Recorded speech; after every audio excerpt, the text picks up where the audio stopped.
Olá, gente! Mais um papo de salão aqui com Socila, dessa vez em papel invertido aqui com o Gonçalves do lado de lá e eu, Fernando Bernini, do lado de cá. E aí, Gonçalves, seja bem-vindo ao papo de salão do outro lado da mesa dessa vez. Opa, chegou meu momento, hein, pessoal? Obrigado aí, tá aqui presente aqui no papo de salão e sendo entrevistado. Pra mim vai ser muito bom. Não, entrevistado nada, tem nada disso aqui. Temos só alguns assuntos polêmicos para tratar.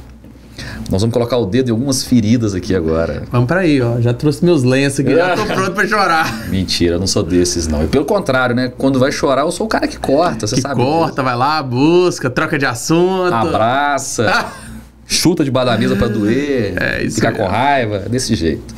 Mas, Gonçalves, fui pego de surpresa aqui agora, com esse momento. Tudo que eu escrevi aqui na semana passada vai se concretizar nesse momento, hein? Opa, já tava preparado aí já, hein? Já tava com a pauta pronta aqui. Bom demais. Mentira, não tem nada disso. Seguinte, Gonçalves, você tem 30 minutos para falar quem é você. Vamos voltar aqui na nossa pauta comum, né? Quem é o Fagner? Conta pra gente. Maravilha. Fala, pessoal, sou eu aqui de novo, Fagner Socila, e hoje eu vou falar de um pouquinho de quem sou eu. O Fagner é um jovem empresário aí de 42 anos. Não, peraí, você já pulou. Vamos quebrar esse negócio aí. Esse pitch que tá pronto aí não vai vir, não. Um empresário de 42 anos, mas e aí? Jovem empresário. Quando é que surgiu essa história do Fagner aí? Cara, vamos lá. Na verdade não era Fagner, não. Vou cortar de novo. Na verdade era Fagner, não. Aí você tá falando do Pepete, né? Isso aí. Quando é que começou a história do Pepete e Socila? Cara, Pepete é o apelido de infância que eu tenho, né? Que é a minha irmã, Daniele Bárbara, Teca, mais conhecida como Teca e também pelo apelido, colocou esse apelido em mim. Quando ela nasceu, ela era uma menina muito branca. E quando eu vi logo na sequência, eu já era um menino mais moreno. E todo mundo me chamava de preto porque ela era muito branquinha. E como ela tinha ali seus 1 ano e meio, 2 anos, não sabia falar preto ainda, ela falava Pepete. E aí virou o apelido carinhoso aí que todo mundo acaba conhecendo. Então o Pepeto é o Pete. Pepete. E aí na hora que eu ingressei na escola, na 5ª série pro ensino fundamental em diante, aí eles encurtaram. Em vez de falar Pepete, virou Pete. E você, para aproveitar um apelido que não fosse zoado, você já se apresentava como Pete, com certeza. Maravilhoso, porque depois do Pete era o Dumbo, né? Muito magro, orelhudo e cabeludo, não tinha jeito. Mas aí você já chegava como Pete. É uma boa estratégia, hein? Na verdade, eu adotei. É interessante esse negócio de botar um próprio apelido. Eu adotei esse apelido, foi legal demais. Eu comecei a usar ele em tudo quanto era lugar, entendeu? Na blusa, eu sempre escrevia, colocava Pete, no carro, entendeu? Na minha mochila, eu sempre escrevia ali com aqueles corretivos, então isso já ficava espanado já. E quando chegava no carro, viu o apelido Pete, já era notório. Aí todo mundo já começava a usar esse apelido igual você falou. Já não tinha risco mais de ter um apelido vexatório ali, né? Já ajudava, dava encurtada, né? E também era legalzinho também naquela época, né? Todo mundo queria ter um apelidozinho descolado, um apelido americanizado, era legal. Mas aí beleza, aí nessa forma nasceu o Pete. O Pete nasceu lá pela forma que a Bárbara Gonçalves Teca Pimenta chamava. Nossa. E aí, aquele estilo de nome que vem no nosso passaporte, né? Por ordem alfabética. Mas aí, quando é que virou o Pete Socila? Quando é que foi seu primeiro contato com o salão de beleza? Tudo bem, a gente sabe que a dona Elídia praticamente é enraizada e cresceu dentro do salão de beleza. Na verdade não, né? Na verdade ela veio depois com o salão de beleza. Mas vocês já nasceram dentro de um salão de beleza. Em 1987, mais precisamente, minha mãe ingressou num curso de cabeleireiro. Até mesmo induzida pela minha tia Branca. A Branca que já era cabeleireira. A Branca já era e manicure também. Então foi ela ali que startou o primeiro projeto das irmãs. E antes da Bárbara, desculpa, e antes da Branca? Aí tinha o nosso tio Macir. O tio Macir também era cabeleireiro? O tio Macir era barbeiro, lá no Sagrada Família. Entendi. Lá na rua Conselheiro Lafayette.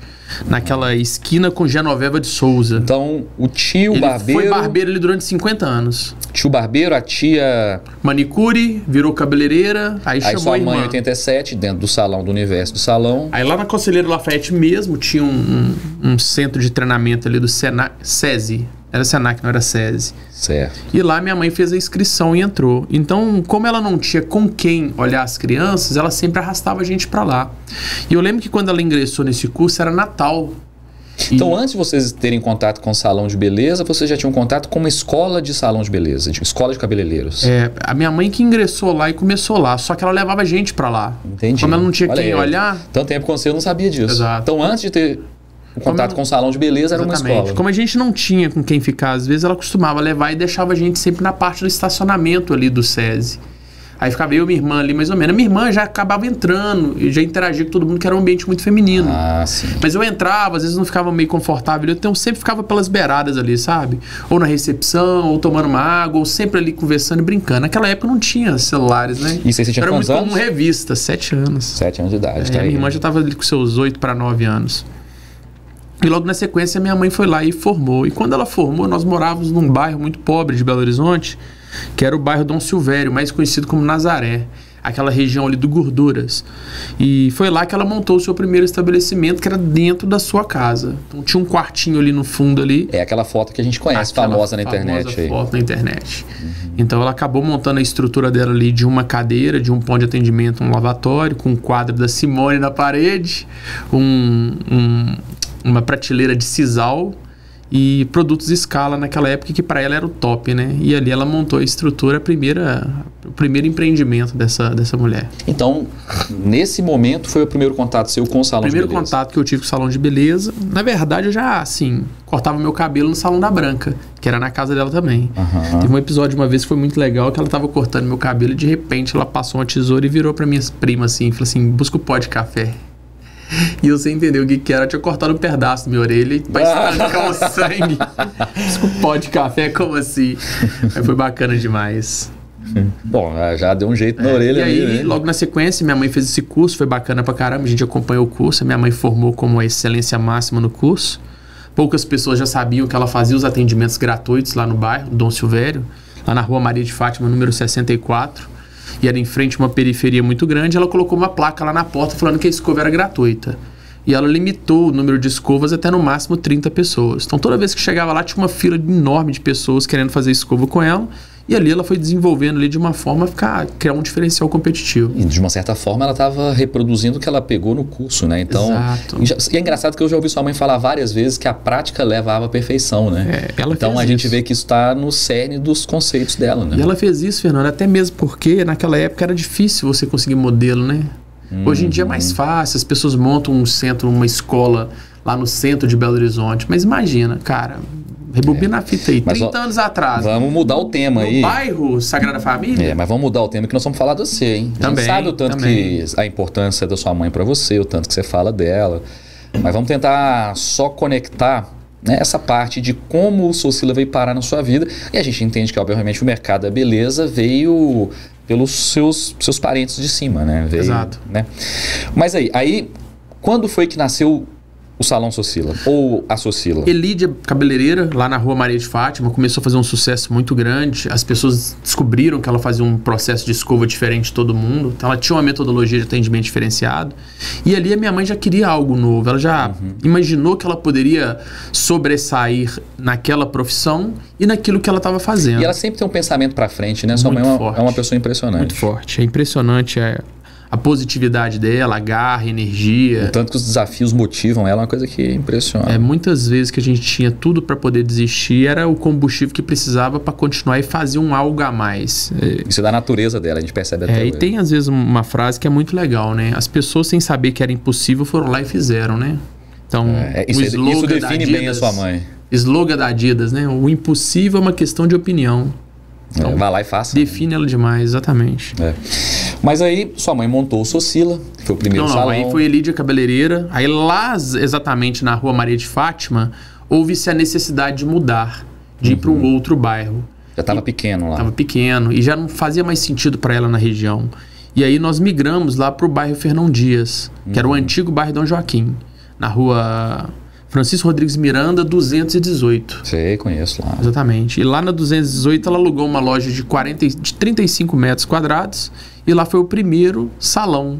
Só que como ela tinha uma dificuldade muito grande, quando era lá embaixo todo mundo queria fazer com ela, ali foi o primeiro momento onde que a gente pensou de fato em montar uma empresa e ter um nome que não fosse Elídia Cabeleireira. Então já não era mais o negócio da Elídia. Ali já deixou de ser Elídia. Já passou a ser um negócio da Elídia. E lá pra cima já foi Socila, com uma fonte que era marrom, junto com um cartão que era creme. Era o SS? Não. Não era ainda? Não era só Socila. Uhum. Era salão Socila, mas era um salão escrito pequenininho, Socila. Então ali na Francisco Rodrigues de Miranda, lá no Dom Joaquim... Lá começou a primeira estrutura, o primeiro negócio Socila. Então aqui a gente já entendeu, né? Como é que veio o salão de beleza na família de vocês. A gente já entendeu como é que começou o salão de beleza com a sua mãe.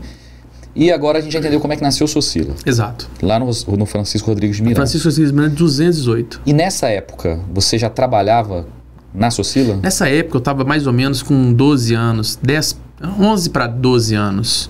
Estava estudando, tinha acabado de ingressar na 5ª para a 6ª série, estava ali sempre ainda. Próximo, muito menino. Mas eu passava todos os dias na porta do salão para poder ir para a escola, que era o meu caminho.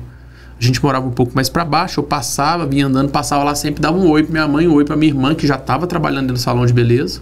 Minha irmã já atendia, já lavava cabelo. E já lá com seus 10 anos de idade, minha irmã já estava cortando o cabelo já. Então a minha irmã, ela ingressou junto com minha mãe no pronto atendimento ali. Inclusive onde que era o Elídia Cabeleireira. E logo na sequência, foi-se a necessidade dela empreender um novo negócio. E aí nós começamos a mexer com roupa.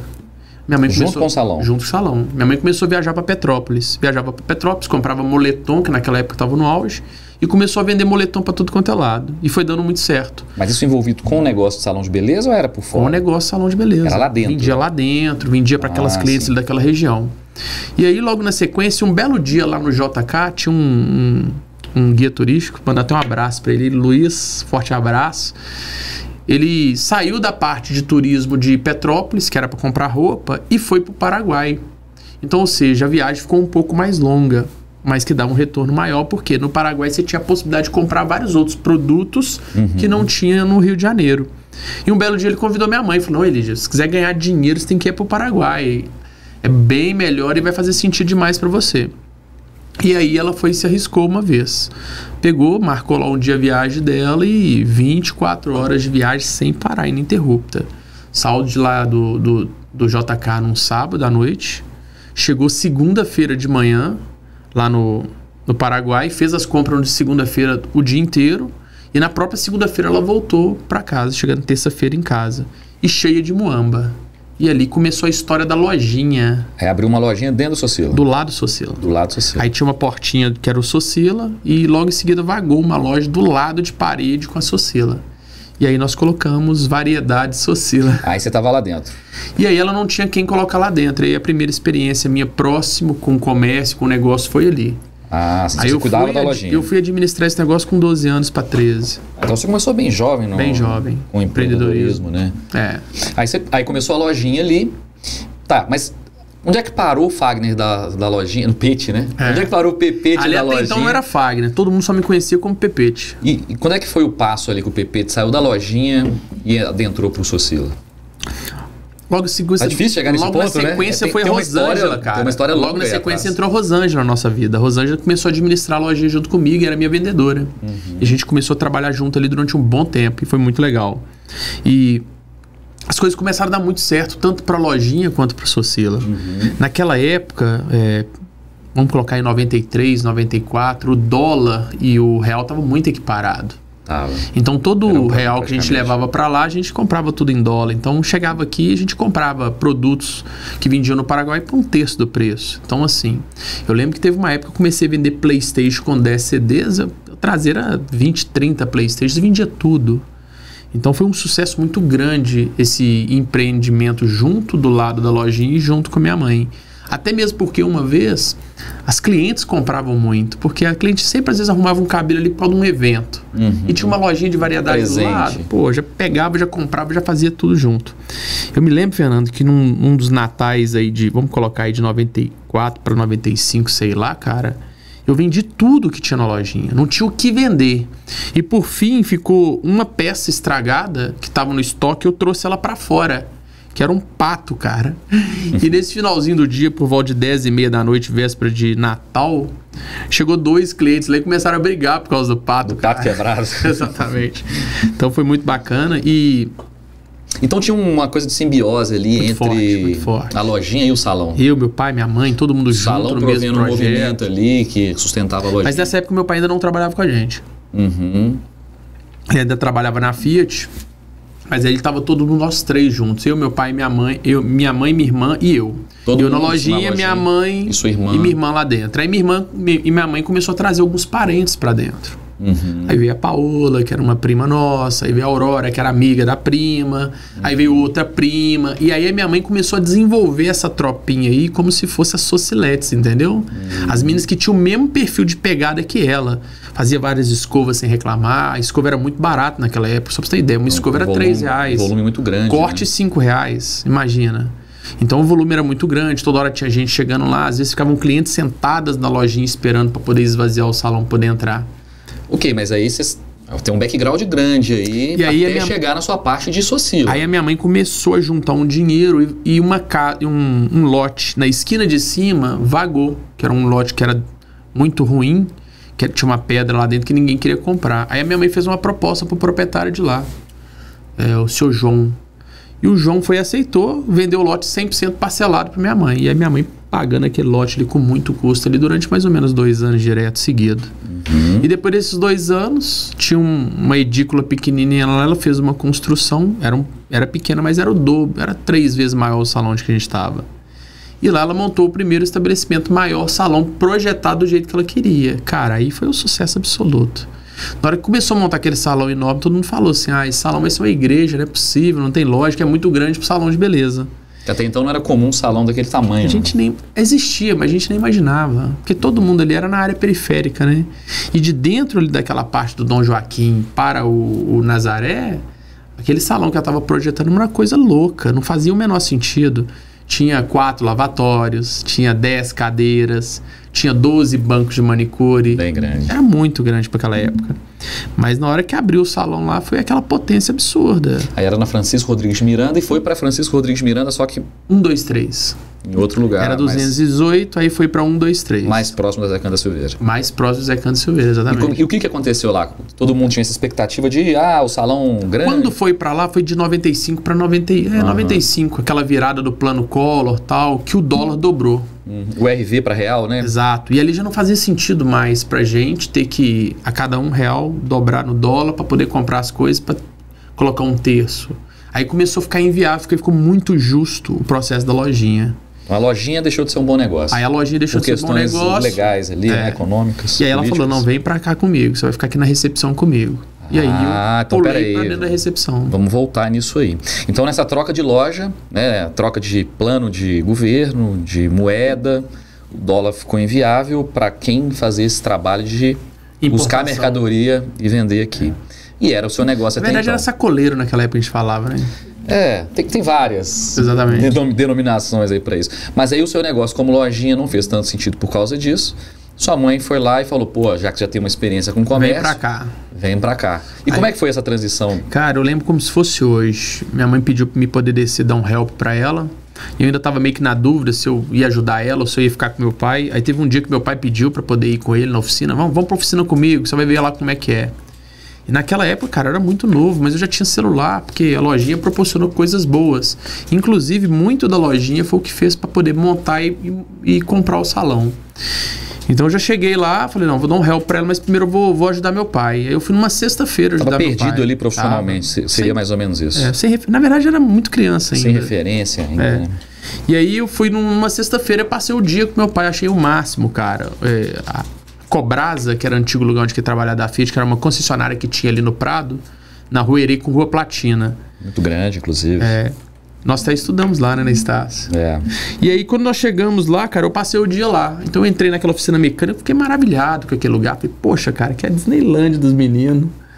Cheio de carro, pôster de mulher pelada pra tudo quanto é lado, ferramenta, gente brincando e apelido comendo solto toda hora, gozação, que é um ambiente de oficina.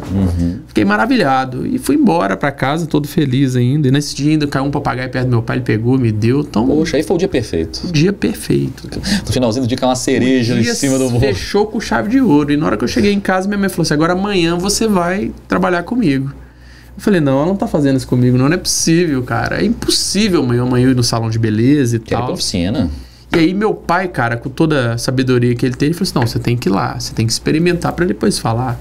Você não pode falar de algo que você não viveu, que você não experimentou. Vai e tire suas próprias conclusões. E foi assim, o conselho da minha vida, né? Quando meu pai fez isso. E aí no outro dia eu acordei cedinho, sem muito modo, sem nada, bermuda, blusa do Brasil na época, tava usando demais ainda, chinelo de dedo, fui pra lá. Na hora que eu cheguei lá ainda não tinha recepção.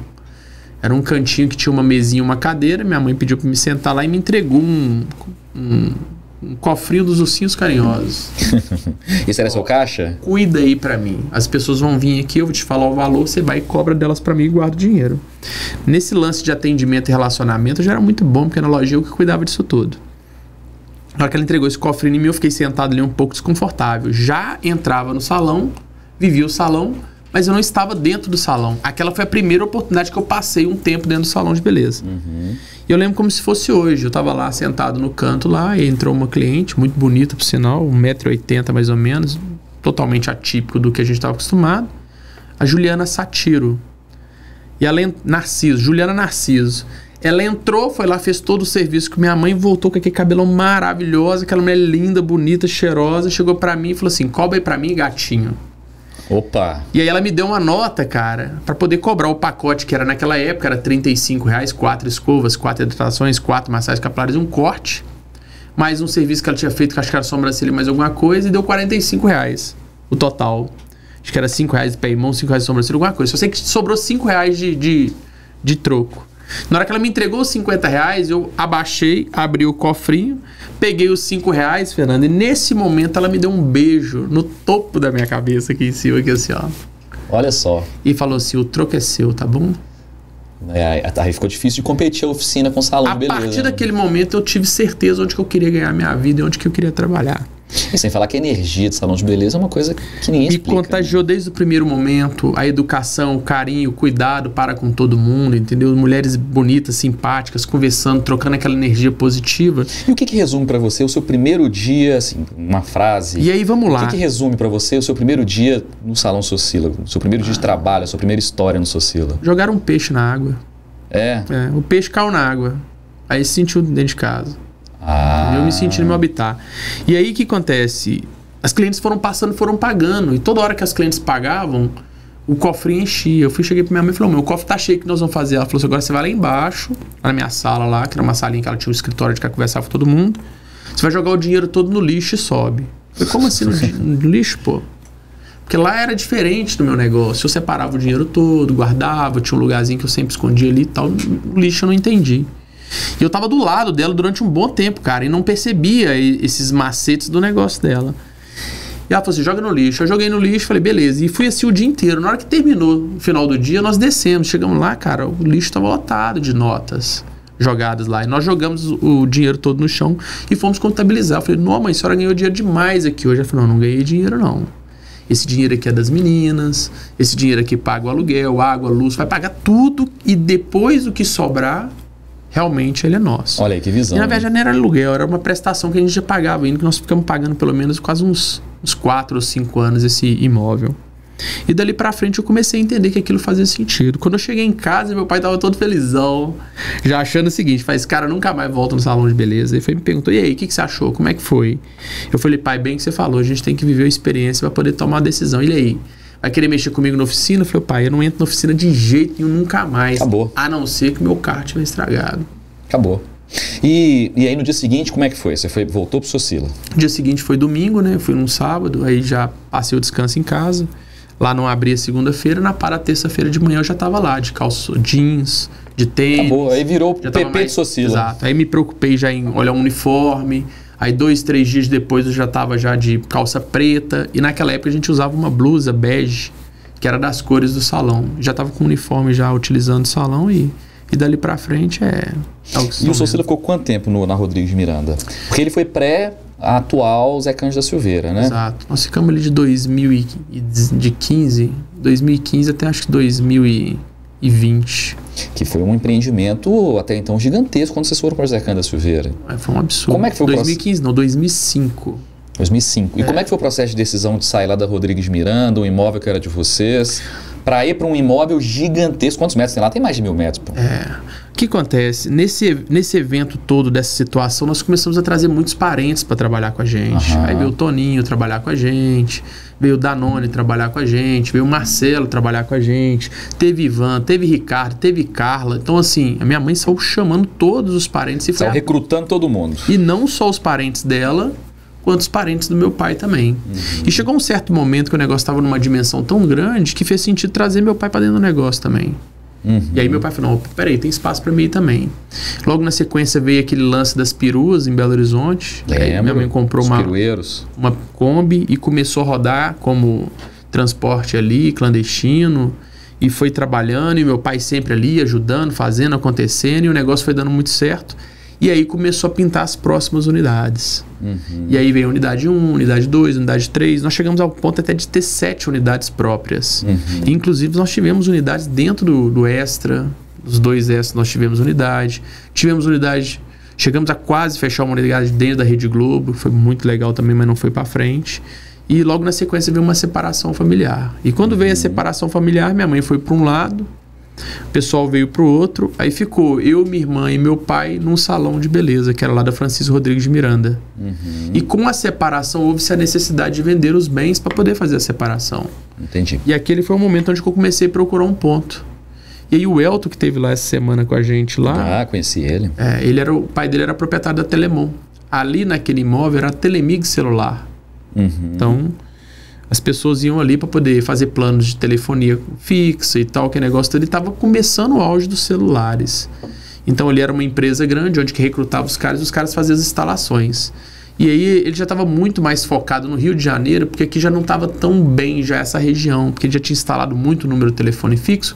E como estava entrando agora as conexões de telefone celular, não são igual esses cabos que nós utilizamos. Eram mais antenas. Era tudo analógico naquela época, né? Mas o que tem a Telemon a ver com o Socila, que veio a ser formado ali? Eu e o Elton estudava junto, né?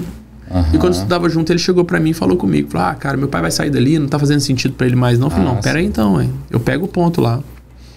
E aí nós fizemos uma negociação, ele saiu, eu já entrei logo na sequência, conheci o Otacílio e lá nós alugamos o imóvel. Então foi assim que nasceu a Socila Zé Cândido da Silveira, que é conhecido como Matriz por muita gente. Como Matriz por muita gente. Que inclusive é conhecido por Matriz por causa dessas outras lojas próprias que você falou aí. Exato. Né? No início era Matriz mesmo, foi a primeira loja, foi a loja que deu repercussão para as outras todas as lojas. Hoje é Socila J. Cândido, né? Mas vocês saíram da Francisco Rodrigues de Miranda, que era 40 metros que você falou, né? Lá era mais, era uns 100 metros. E aí a Zé Cândido da Silveira com quantos metros? Quando a gente foi para Zé Cândido da Silveira, a gente tinha 360 metros de estacionamento com mais 250 metros de área construída. Então a gente pulou para 720 metros ao todo. E o Socila, em termos de movimento, acompanhou essa mudança de espaço? Muito forte, muito forte. E aí a aceitação lá em cima foi absurda. Então começou a atender mais pessoas? Mais pessoas porque tinha estacionamento e a visibilidade da avenida que a gente não contava. A gente estava numa rua adjacente, que era a Rua Francisco Rodrigues de Miranda. Vocês foram para um ponto melhor, um espaço maior. Quando a gente foi para José Cândido da Silveira, todas as pessoas que vinham do bairro IP, São Marcos, Goiânia, todos passavam na nossa porta. Então milhares de pessoas não sabiam nem que a gente existia na José Cândido da Silveira. Eu acho que a gente falou dos principais passos até agora, né? Do Fagner, quer dizer, do Pepete, do Pete Socila, das lojas. Exato. Da Zé Cândido da Silveira, que até hoje é uma máquina, né? Assim, uma super operação. E a franquia? Como é que nasceu a franquia? Nós chegamos ao ponto de Foi depois da Zé Cândido, Exato. Né? Nós chegamos da Zé Cândido Silveira, exatamente. Nós chegamos ao ponto de chegar até ter 7 lojas. 7 lojas próprias. 7 lojas próprias, que era Porto Seguro, que era Itajubá, lá no Floresta, e todas essas lojas. Porém, algumas lojas operavam bem, outras lojas não operavam muito bem. E geralmente eram as lojas que a gente não estava presente. E aí a gente começou a ter aquele problema de reafirmação, aplicar o mesmo método que era aplicado ali na matriz, ser aplicado nos outros lugares. O profissional que às vezes ficava um pouco desmotivado porque estava ali. Então a gente pegava um ótimo cabeleireiro da matriz, punha na unidade achando que o cara ia se dar muito bem, a gente perdia o ótimo cabeleireiro. Você achava que um bom profissional ia ser um bom gerente. E adquiria um péssimo gerente. Então a gente aprendeu na pele toda essa parte aí desse desafio. Logo na sequência eu ingressei no curso de administração. E quando eu entrei no curso de administração, já de acordo com essa necessidade, eu comecei a conversar com os professores. Falei, cara, tô com tantas operações, assim, o que faz? Até um dia que um professor meu falou assim, não, você tem 7 operações, vamos colocar aí que metade tá indo mal, outra metade tá indo bem pra caramba, fecha as unidades que estão indo mal. Simples assim. Simples assim. E aí, cara, eu fazer o que o cara me deu de conselho e me dei mal. Porque na hora que eu fechei a metade, a outra metade do que sobrou começou a se dar mal demais e eu comecei a perceber que eu tava andando para trás. E aí não fazia sentido. O que nós fizemos? Eu sentei e conversei com minha mãe e falei, mãe, não faz sentido unidade própria ou unidades nossas ou operação das pessoas onde que eles não têm o mesmo empenho que a gente. Nós vamos tentar um negócio de franquia. Ali você descobriu que é o olho do dono que engorda o gado. Aí veio o primeiro teste. Nós separamos um profissional que está muito antigo com a gente, que era dedicado demais, mas não estava operando bem. E aí nós monitoramos ele. Falou, a partir de agora o salão é seu, o que você ganhava você continua ganhando, porém, tudo que passar agora é seu. Não, peraí, não entendi. O que você me paga, o que eu te pagar, você me paga agora. Você vai fazer a gestão de tudo, mas você se pegou uma sobrar loja que dinheiro, funcionava, que não dava tanto lucro, que não dava resultado para vocês e transformaram o gerente de lá em dono. Ele virou o proprietário. Ele virou proprietário. Então nasceu ali a franquia. Nasceu a franquia. Que na verdade nem era franquia nesse momento. Era a responsabilidade dele, o lucro dele. Só que aí o que começou a acontecer? Não era uma franquia por definição, mas em termos de... Mas já era esse modelo. Já era um modelo bem licenciamento. E aí, cara, a gente começou a acelerar rápido demais nisso. Assim, no primeiro mês deu dinheiro, no segundo mês deu dinheiro. No terceiro mês, a gente já tava com um acumulado lá de 15 mil reais. Então o cara que era gerente não operava bem. Ele virou dono. Mudou 100% a postura dele. Era 8 horas da manhã, o salão tava aberto. Era 9 horas da noite, estava terminando de atender os últimos clientes. Só que quando era o salão, era funcionário, era totalmente diferente. Chegava então lá, aí foi a validação que realmente o olho do dono engorda o gado. Aí nós entendemos que esse mercado tem que ter uma presença de um proprietário. No final das contas a gente vê que ninguém procura resultado tão bem quanto o dono, né? Exato. E o profissional, às vezes ele pode estar procurando ali o que é melhor para ele, não para a empresa. E aí as 3 lojas, 2 virou franquia. Justamente por então isso. As 3 lojas que sobraram, você aplicou esse modelo naquele cara, aplicou no segundo, franquia. Aplicou no outro e tudo funcionou. Exato. Pronto, nasceu a franquia. Virou franquia Socila. Então as lojas que eram filiais de vocês viraram franquias, viraram lojas próprias de outras pessoas. Exatamente. Mas seguindo os preceitos que vocês aplicavam na matriz, né? E pagando os royalties. Exato. E aí começou a admiração pelos clientes, porque muitos clientes que visitavam, frequentavam a loja há anos, começaram a falar, não, eu quero ter um negócio desse, eu acho mó bacana, eu gosto desse ambiente. Sim. Aí começou. E eu lembro que a gente começou a fazer a expansão dentro de casa. Primeiro veio um primo, depois veio um parente, depois uma outra pessoa. E aí a gente foi montando essas lojas e passando para esses profissionais mais antigos. E qual bairro que foi a primeira loja? Savassi. A unidade 7. Que não era loja... Unidade 6. Que é eu falo assim, vocês saíram de filiais, as filiais viraram as lojas próprias dos donos que estavam lá dentro. Isso. A unidade 6 foi a primeira franquia vendida 100%. Que foi a da Savassi. Foi da Savassi, Washington. Ah, sim. Então ali foi a primeira franquia de fato do zero, assim, projeto... Falou. Foi o que ele me falou com essas palavras. Contrato. Prepara, Fagner. Eu vou ser o divisor de águas da sua empresa. Pode ter certeza absoluta. E foi o divisor de águas. E foi o divisor de águas. Dali pra frente eu nunca mais vendi uma franquia naqueles moldes que a gente tinha. Entendi. Ali virou um modelo de negócio mesmo. Comprou a franquia, montou do zero, nós estruturamos tudo, treinamos todo mundo, ensinamos ele, passo a passo. Ficou 30 dias de imersão com a gente, 30 dias de obra. E com 60 dias nós estávamos inaugurando a unidade Savassi. Avenida Brasil, 1940, em frente à Rua Pernambuco. Sei. E dali pra frente, qual foi a próxima loja? Eu tô tentando só pegar um link ali. 2 meses depois. Porque eu lembro que foi assim, foi muito rápido. Aí veio a Juliana Neri. Foi muito rápido, de repente. Juliana Neri entrou num banco onde que eu tinha uma conta ali no Cidade Nova, mais precisamente no Itaú. E chegou lá, tinha acabado de chegar de São Paulo, tava querendo empreender e aí começou a conversar com a Caixa. Falou, nossa, tô doido pra montar alguma coisa, eu não sei o que eu monto ainda. A Caixa falou, não, você vai montar uma Socila. O que é Socila? Ela falou, Socila é a empresa de um dos nossos clientes aqui, é o cara mais simpático que tem na agência, é o cara que a gente mais adora, é o cara mais legal e ele vai te ajudar naquilo que você precisa empreender. E aí a Juliana Neri apareceu lá no Socila. Eu quero comprar uma franquia desse jeito na recepção. Olha só. Aí ela conheceu a loja da Savassi, foi uma validação do negócio. Aí nós rodamos com ela na loja da Savassi, mas antes disso não, a gente tinha um método um pouco diferente. Vem cá que eu vou te explicar. E a gente levava ela para um escritóriozinho lá, que era um escritório bem pequeno mesmo, que era um estoque. Explicava tudo para ela, orientava tudo para ela e dali para frente ela começava um treinamento sem compromisso. E aí era 30 dias de treinamento, então sem mostrar qualquer outra loja. Então ela passou lá dentro da loja, operou o negócio, viu como é que funciona. E durante esses 30 dias ela tinha chegado lá, tava com o pé quebrado. Então era bem difícil a locomoção dela lá dentro, mas ela ficava na recepção e assim, o empenho dela era full time. Chegava 9 horas, fechava junto com a gente. Já mostrava um diferencial ali como operadora do negócio. Forte. Então, não tem nem que pensar se era uma operação bem sucedida dela. E aí, quando terminou todo o projeto, ela foi e chegou para mim e abriu. Falou, eu não tenho o dinheiro todo para poder montar o negócio. Eu tenho só metade. A gente consegue montar desse jeito? A gente consegue. Vou te apresentar os fornecedores que são homologados, que são os nossos parceiros. Você vai passar cheques para ele e automaticamente você vai pagando os cheques e vai tocando o negócio. E uma coisa que eu lembro muito legal, Fernando, e que faz sentido falar isso, né? Eu lembro que quem prestou cheques para ela foi o irmão dela, de São Paulo, que já tinha algumas clínicas de odontologia muito bem sucedida, 4. Já era um empreendedor, né? E ele queria presentear ela com essa metade do investimento. Ele deu os cheques para ela e ele projetou de não cobrar delas o cheque. Achando que o negócio demoraria mais tempo. Que o negócio demoraria mais tempo, não aconteceria. E toda vez que chegava a data do cheque entrar, ele ficava ansioso para poder pagar o cheque não entrava.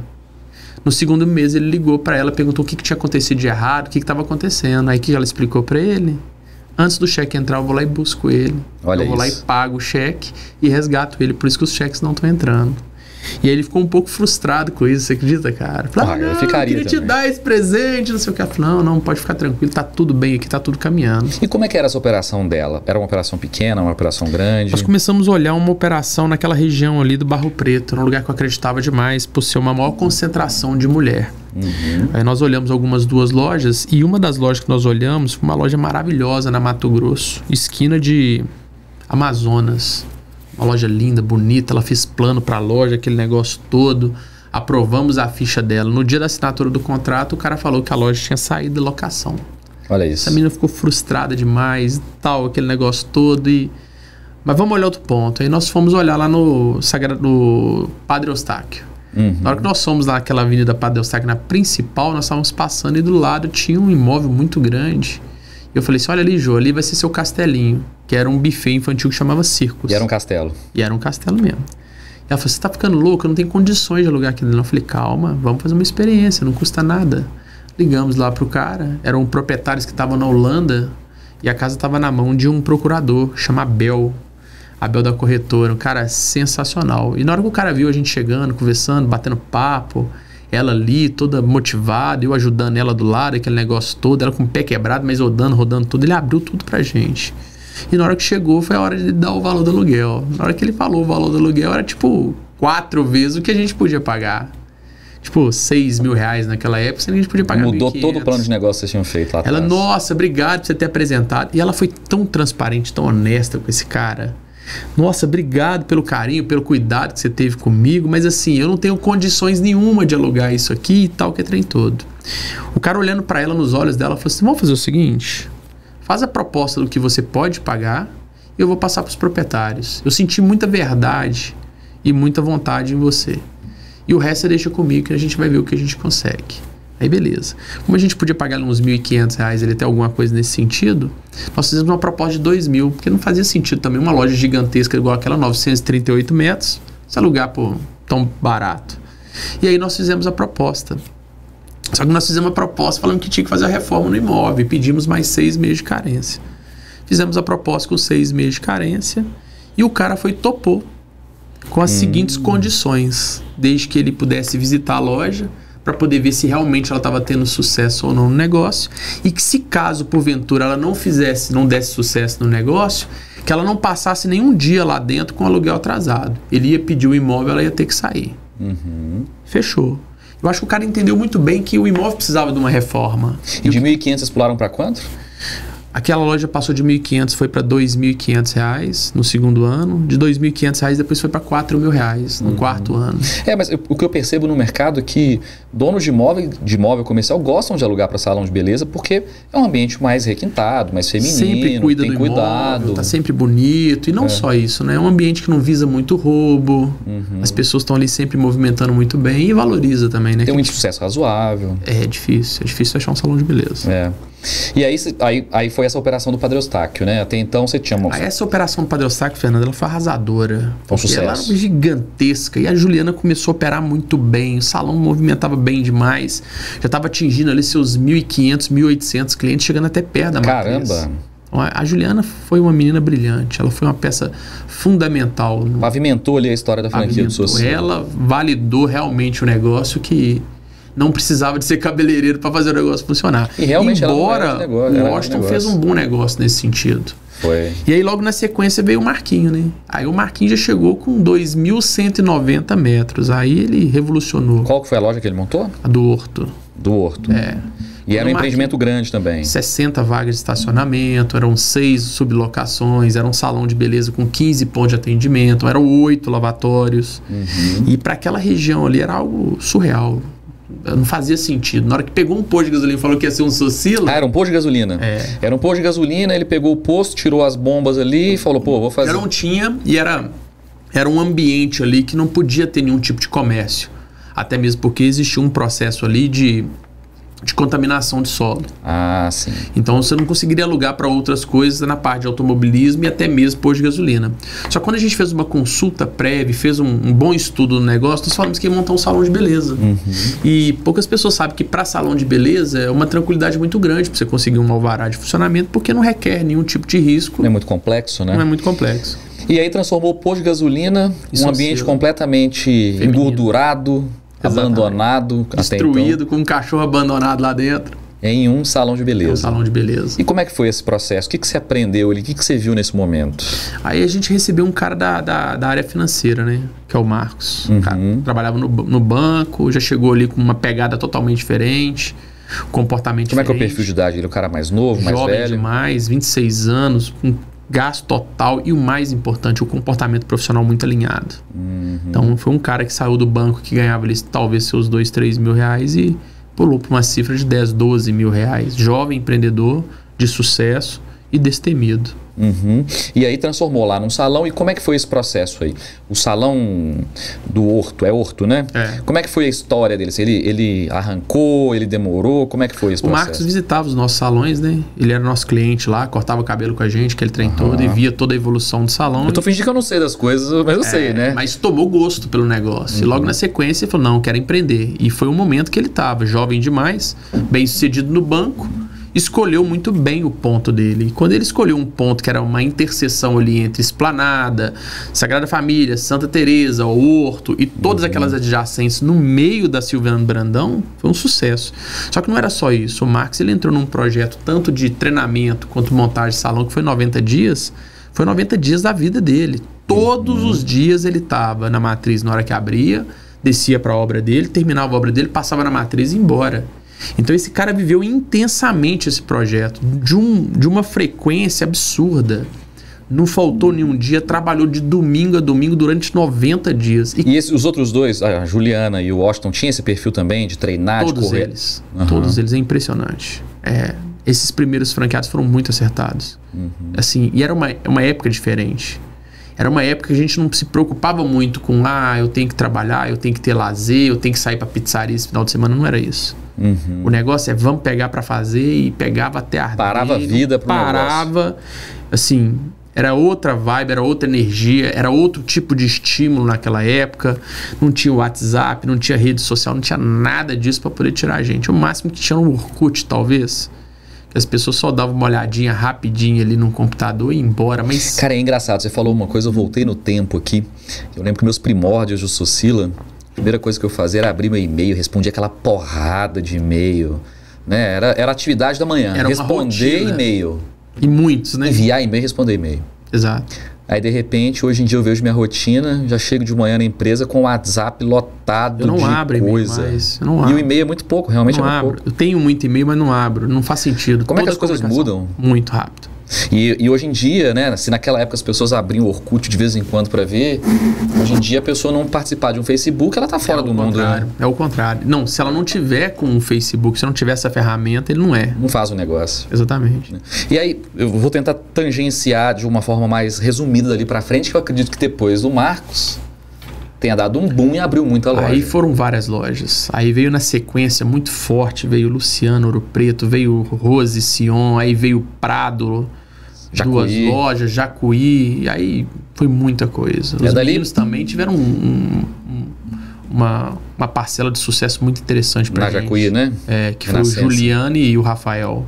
Eles montaram umas 3 ou 4 lojas na época. Eles montaram. Eles empreenderam, assim, em alto nível, entendeu? O Juliano, muito bacana. O Rafael, muito... Estudou com a gente, né? Os dois... Muito simpático, atendimento ao cliente, nota 1000, né? Eu acho que tem uma coisa que define os dois, é justamente essa questão, né? No que tange o tratamento de pessoas, tanto profissionais quanto clientes, é uma coisa sensacional, né? Eu aprendi muito com eles. Eu acredito que muito da Socila, da parte de relacionamento com o cliente, veio dos dois. Também acho. Principalmente do Juliano. O Juliano não tem cabimento, não. Pra mim, na parte de relacionamento com o cliente, pra mim foi um dos caras mais fodas. Eu acho que a Socila sempre foi essa coisa de tratar bem o cliente, de conversar. Mas, sem dúvida nenhuma, aquela simpatia de abrir, de brincar com a cliente, eu acho que veio muito dali do Juliano. O Juliano era muito foda, cara. Ele chegava, abraçava as clientes, tudo. Ele tinha uma coisa diferente, cara. Não existe. Todo mundo tinha aquele receio de chegar, abraçar uma mulher no salão de beleza. Chegava a senhorinha, que o cara abria os braços, daquele tamanho dele, dava uns beijos nos abraços, tá louco. Cara. Isso, mudou um pouco. Era sensacional. Mudou um pouco. E dali pra frente, arrancou franquia, abriu uma opção de loja. E aconteceu alguma coisa nesse meio tempo, né, entre esse momento de crescimento exponencial da franquia pra cá, que foi muito grande de mudança de cenário de realidade do Socila? Muito, muito, muito. Separação, unificação. A gente teve uma separação familiar. Minha mãe foi para um lado, meu pai foi para o outro, minha irmã foi para o outro. Eu acabei ficando na franqueadora. Depois a minha irmã saiu, depois minha mãe voltou, depois meu pai voltou também.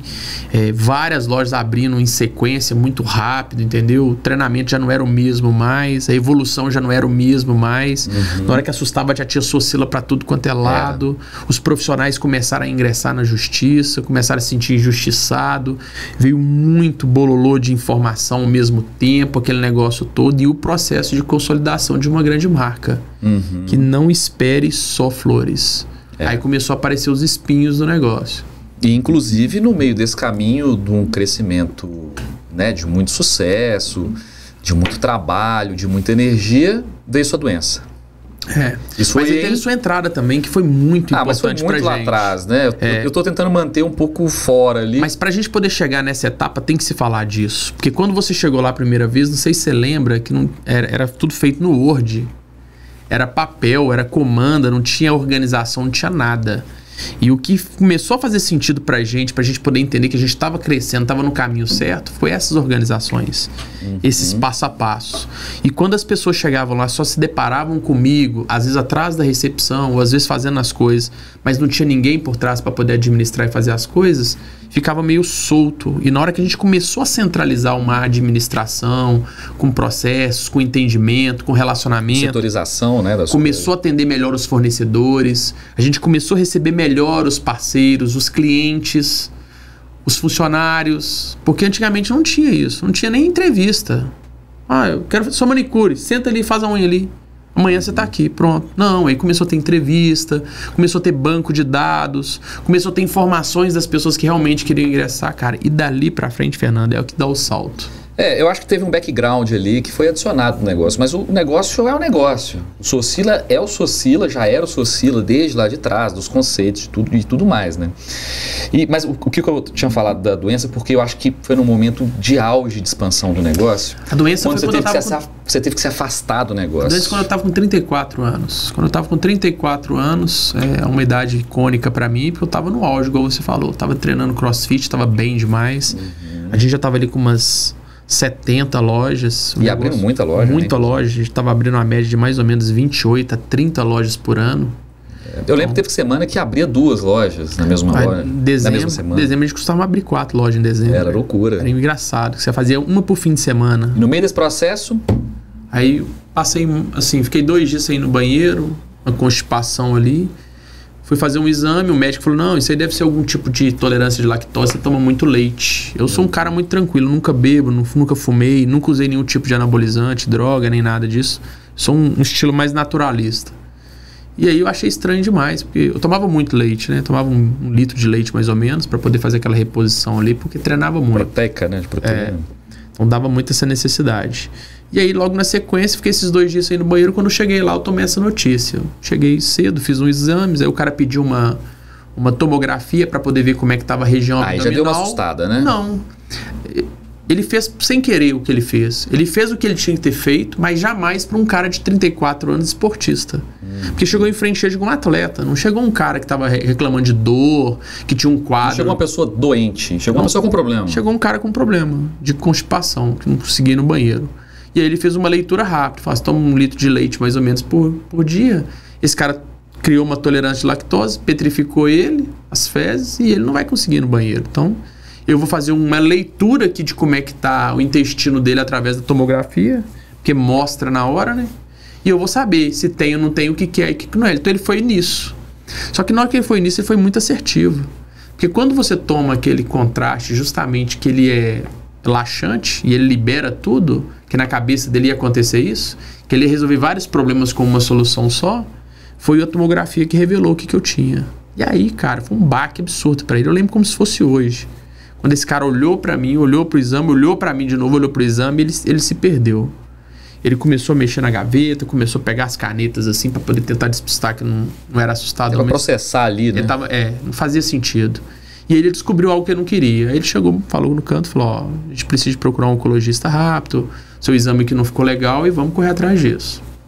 Tá, aí você procurou o médico, descobriu o que você tinha. O que você tinha? Aí no mesmo hospital eu já pedi para poder subir no setor de oncologia. Cheguei lá brincando com todo mundo, que era muito comum, dando cortesia para todo mundo, porque a gente não pode parar em momento algum. O empreendedorismo. Então, todo dia você tem que captar um novo cliente. Às vezes o processo... Você tá perdendo cliente. Cheguei brincando com as meninas da oncologia, já comecei a distribuir cortesia para todo mundo e eu falei com a mocinha, falei, eu preciso de marcar aí um médico com a especialidade de oncologia. E ela me deu 4 possibilidades. Falou, tem fulano. E a última ela falou assim, tem a doutora Analice. Na hora que ela falou esse nome, foi uma simpatia imediata com ela. Eu falei, marca com a doutora Analice pra mim. Aí ela falou assim, perfeito, mas com ela eu só tenho vaga daqui a 30 dias. Só que eu falei assim, mas eu não tenho esses 30 dias não. Meu médico pediu com urgência. Ela falou, vamos fazer o seguinte, eu vou deixar seu nome na fila aqui. Se caso pintar uma desistência, você tem possibilidade de vir aqui rápido? Eu falei, eu moro aqui do lado, que é perto. Eu tenho total disponibilidade. Ela falou, tá bom então, beleza. Aí ela colocou meu nome na fila. Quando terminei de brincar com todo mundo, fui embora. Aí chegou a assistente social para poder atender o rapaz que tinha acabado de receber um diagnóstico ruim, mas ela não sabia que era eu, porque eu tava brincando que todo mundo tava tratando todo mundo bem, fui embora. Na hora que eu cheguei na empresa, ela me ligou, Fagner, eu sou assistente social, eu tinha que ter conversado com você, só. Você foi embora. Eu falei, não, preocupa não. Eu vou estar aí amanhã, a gente conversa. Ela, como assim? Eu falei assim, não, eles vão me ligar amanhã, eu vou fazer uma consulta. E ela, então tá bom. Só que não tinha nada disso. Eu tava esperando um lugar.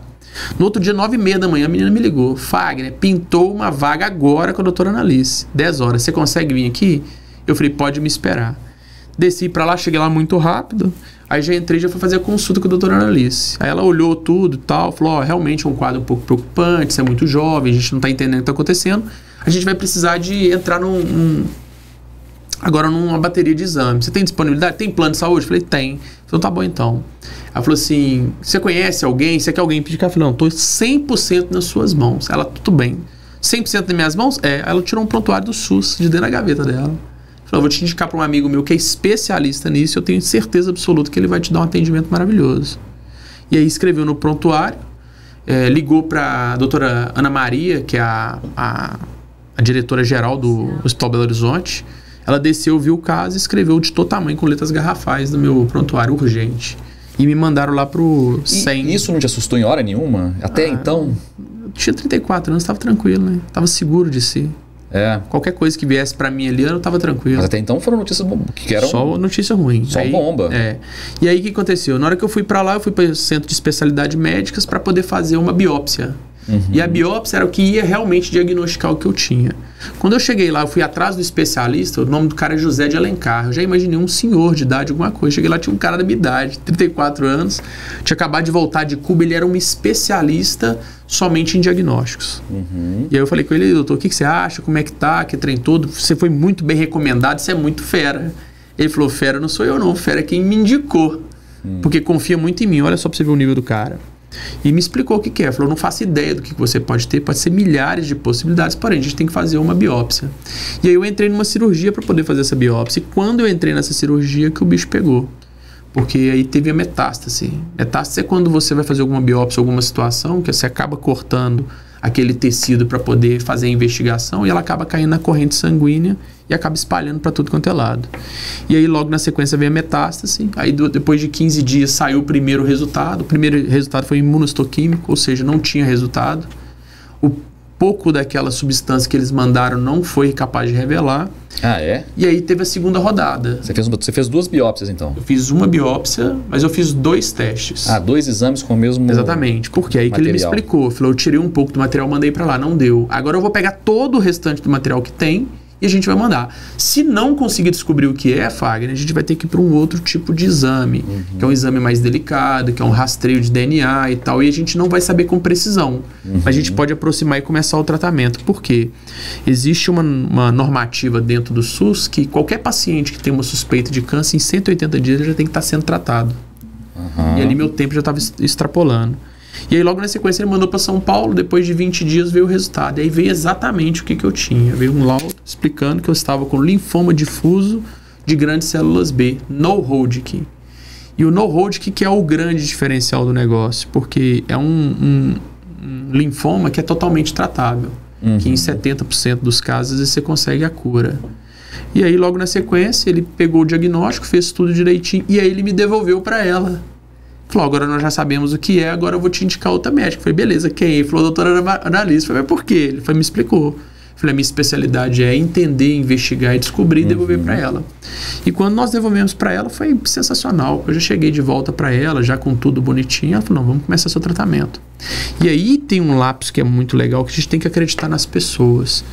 E acreditar nas pessoas faz parte da cura. E principalmente você acreditar em você mesmo. Sem dúvida. Naquele momento eu dei tudo que Mas eu tinha pra ela. Você achou que você ia morrer até então? Em momento algum. Aquele dia eu entreguei tudo na mão dela. Falei, eu confio 100% em você, embora eu não te conheça, estou nas suas mãos. E quando eu fiz isso, Fernando, eu acabei desenvolvendo uma possibilidade de um tratamento que eu não teria se eu tivesse no particular. Por quê? Há 2 anos atrás, a Dilma teve o mesmo problema. A Dilma teve um câncer. E a Dilma tratou no melhor hospital de todos, no Albert Einstein, sei lá, não lembro qual que era, desse linfoma. E logo na seguida que ela foi curada com isso, a comunidade de médicos de oncologia entraram com um projeto e com um processo. Falando que não seria justo o presidente do país fazer um tratamento de linfoma com várias outras pessoas sofrendo. E as outras pessoas sofrendo. E logo na sequência eles liberaram uma portaria que teria, toda pessoa teria acesso a esse tipo de tratamento, cara. E eu entrei exatamente nessa janela, que é um tratamento muito caro. E aí quando ela diagnosticou, já fez isso, com 1 semana eu já estava fazendo o tratamento já, depois do diagnóstico. Olha que legal. E como é que foi separar a sua vida? Até então você já tinha parado a sua vida? Nunca parei, nunca tirei férias, nada. Era trabalhando o tempo todo, era uma alegria, não tinha esse negócio de perspectiva de, eu vou tirar... Não tinha nada disso. Não tinha juntar dinheiro, não tinha acúmulo de riqueza, não tinha absolutamente nada. Você queria construir uma empresa, era isso até então. Trabalhava na minha família. Eu estava perto das pessoas que eu mais amava na minha vida, para mim ali já era interessante. Aí veio uma doença e falou assim, opa, calma aí, que não é assim que as coisas vão funcionar. Na hora que veio isso, cara, eu parei tudo que eu estava fazendo, falei assim, eu vou dedicar no tratamento. Eu vou fazer tudo que a médica mandar do jeito que ela precisar e vou continuar tocando isso. Mas ainda continuei trabalhando, porque era o que me animava. Era o que me deixava feliz. Entendi. E até então, em algum momento assim nessa história toda de doença, você percebeu que tudo que você fez, né, tudo que você tinha vivido, estava correndo o risco de não continuar? Zero, nunca. Então, o tempo todo você acreditou na sua cura, que tudo ia dar certo? Eu não acreditava que eu estava doente nesse nível. E esse processo de tratamento, ele durou quanto tempo? Eu tomei um salto muito grande, porque como eu estava malhando, estava treinando, eu estava pesando 90 quilos no auge. Mas você emagreceu muito na época? Eu perdi 32 quilos. Foi para 60 e poucos quilos. Então, quando eu cheguei a 60 quilos, foi uma coisa assustadora demais. E eu não percebi o quanto que eu perdi. Porque eu tive uma janela ali de tentar esconder das pessoas que eu mais amava o que eu tinha. E nesse momento ali, o que eu comecei a fazer? Eu comecei a trabalhar com um psicológico abalado. Isso aí foi a única coisa que me atrapalhou muito. Como eu não sabia o que eu tinha, eu não podia chegar para as pessoas e falar assim, eu tenho isso. Então o que eu comecei a fazer? Não podia malhar mais, porque um dos processos acelerados do linfoma ou de qualquer tipo de câncer é o excesso de proteína, que alimenta ele demais. Como eu parei de malhar e ela achou que era ideal parar de malhar, tudo aquilo que eu tinha de proteína que eu tinha no corpo, o câncer foi se alimentando disso. Consumindo tudo. E aí que foi o crescimento. Então eu tava ali. E seu emagrecimento, né? Tava ali com um tumor ali, mais ou menos na casa dos 2, 3 centímetros. Ele pulou pra 35 centímetros. Que isso? Virou um monstro. E aí emagrecendo. E de repente chegou no momento que tava pronto pra poder começar a fazer o tratamento. Mas antes disso foi o momento X. Que foi o momento no dia que eu descobri realmente que eu tinha. Que eu fiz uma reunião com todas as pessoas mais próximas de mim para poder comunicar às pessoas o que eu tinha. Chamei lá meu pai, minha mãe, minha irmã, todo mundo nesse dia lá em casa. Foi um dia muito legal que eu chamei eles para poder ir jantar, foi bacana, todo mundo foi para uma janta, mas embora, tava todo mundo com a pulga atrás da orelha, né? Que esse cara tá emagrecendo demais. Aí. Chama a gente para jantar, ele não tem esse costume que eu não sou uma pessoa tão social. Na hora que juntou todo mundo lá foi muito engraçado. Falei, galera, eu tenho que fazer um comunicado pra vocês aqui e tal. Aí um já gritou, ih, AIDS! Ih, não sei o quê. Eu falei, não é isso não, gente. Eu expliquei, falei, ó, esse tempo todo aí que eu tô emagrecendo, que eu tô fazendo as coisas que eu falei, que eu tava competindo pra poder entrar no campeonato, não foi bem isso não. Eu descobri que eu tenho um câncer, um tumor, e eu tava fazendo toda a investigação pra descobrir o que era. E hoje eu sei exatamente o que eu tenho. Só que na hora que eu falei isso, até esse lapso, Fernando, nós estamos falando de 90, talvez até, sei lá, menos dias, mas uns 80 Cara, dias. como é que você vive com isso na cabeça? Cara, eu não sei se eu ia conseguir. E o mais maluco não é isso não, o mais maluco é... Até então eu não imaginava por que eu fui escolhido para isso. Por que eu tava vivendo aquele momento? Na minha cabeça eu pensava, pô Deus, eu sou tão bom para você, eu sou um cara tão... acredito, tal que é negócio todo. Talvez eu até esqueci de você em algum momento ali, quando eu comprei um carro importado, uma casa maior, mas, cara, eu tô sempre aqui, sou o cara do bem, não faço nada, não piso na bola com ninguém, não maltrato ninguém, nem bebo. Por que você tá fazendo isso comigo? Então, esse questionamento, ele é natural. Ele é de qualquer pessoa, que quando se encontra num momento de dor, num momento desafiador... Tem que procurar um motivo. Tem que procurar. Só que na hora que eu juntei todas as pessoas que eu mais próximo de mim ali para poder dar essa primeira notícia e olhei nos olhos deles, foi nesse dia que eu tive a resposta. E a resposta não veio de Deus, veio de mim mesmo, que possivelmente ele colocou na minha mão. Foi o seguinte: é você que tá dando essa notícia triste para todo mundo e não é você que tá recebendo. Então eu fiz esse questionamento para mim nesse momento, na hora que eu olhei para todo mundo chorando, desesperado, e eu não tava. E reaproximou muitas pessoas também nesse processo. Muito. Era uma família destruída, separada. Na hora que eu falei isso pra todo mundo, foi a primeira coisa que eu me perguntei, foi o seguinte: se fosse pra escolher uma das pessoas que estão dentro dessa sala, você escolheria quem? E eu tenho certeza absoluta que se eu tivesse a oportunidade de fazer essa escolha, eu teria feito ela. Eu teria escolhido em mim. Você de novo. Em vez do meu pai, em vez da minha mãe, em vez da minha irmã, em vez do meu cunhado, em vez da minha sobrinha, que estava no início da vida dela, com toda aquela pujança pra frente. Então, na hora que isso veio em mim, cara, isso me deu uma calma tão grande no coração e me deu um entendimento tão profundo. Dali pra frente, cara, eu entrei, assim, de cabeça, de corpo e alma nesse tratamento, fazendo parte do tratamento. Vivendo, tratando as pessoas bem onde que eu chegava, conversava com todo mundo, levava chocolate pra todo mundo todas as vezes que eu tava lá. Foram inúmeras agulhadas, foram mais de 16 sessões de quimioterapia, foram mais de 60 exames que eu fiz durante essa jornada toda, que foram 5 anos ininterruptos desse lance, até chegar um momento que eles falam, agora você tá mais tranquilo, agora você vai fazer exame de 1 ano em 1 ano e você tá mais liberado. Tá, e aí, nesse momento, né, você passou por um processo de tratamento extenso, né, que era full time, que você tinha que ter uma dedicação ali integral, de ter que se poupar fisicamente. Isso aí foi quanto tempo que durou? A quimioterapia, você fez radioterapia também? Não, fiz só quimioterapia. A quimioterapia ela demorou quanto tempo? A quimioterapia foram 16 meses, foram 16 sessões. As sessões, elas intercalam de 21 em 21 dias. Você toma uma, durante 21 dias você fica muito... Então foi praticamente 1 ano ali em tratamento. Foi 1 ano praticamente, 1 ano e 3 meses, até zerar a última. Em algum momento você pensou em desistir desse negócio todo? Você falou assim, poxa vida. Eu não tava enxergando dessa forma, entendeu? Desde a primeira sessão... Você deve ter vivenciado muita coisa triste durante o tratamento. Várias pessoas que estavam com você, pessoas que faleceram. Lá dentro da Santa Casa, poucas pessoas sabem. O setor de quimioterapia fica num porão.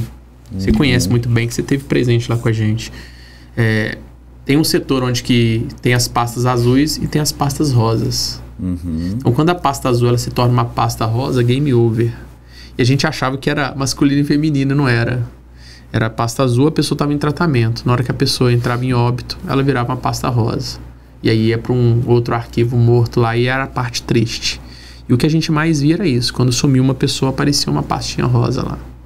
E mesmo assim, mesmo com toda essa negatividade, porque é um ambiente, pô, vivenciar esse tipo de situação, de pessoas que deixam de fazer um tratamento, que passam da pasta azul para pasta rosa, você estava ali convicto e acreditando que o seu tratamento ia Desde ser a primeira positivo. sessão eu já me senti bem demais. Só que eu tomei a primeira sessão, foi uma bagunça demais no meu corpo, uma loucura.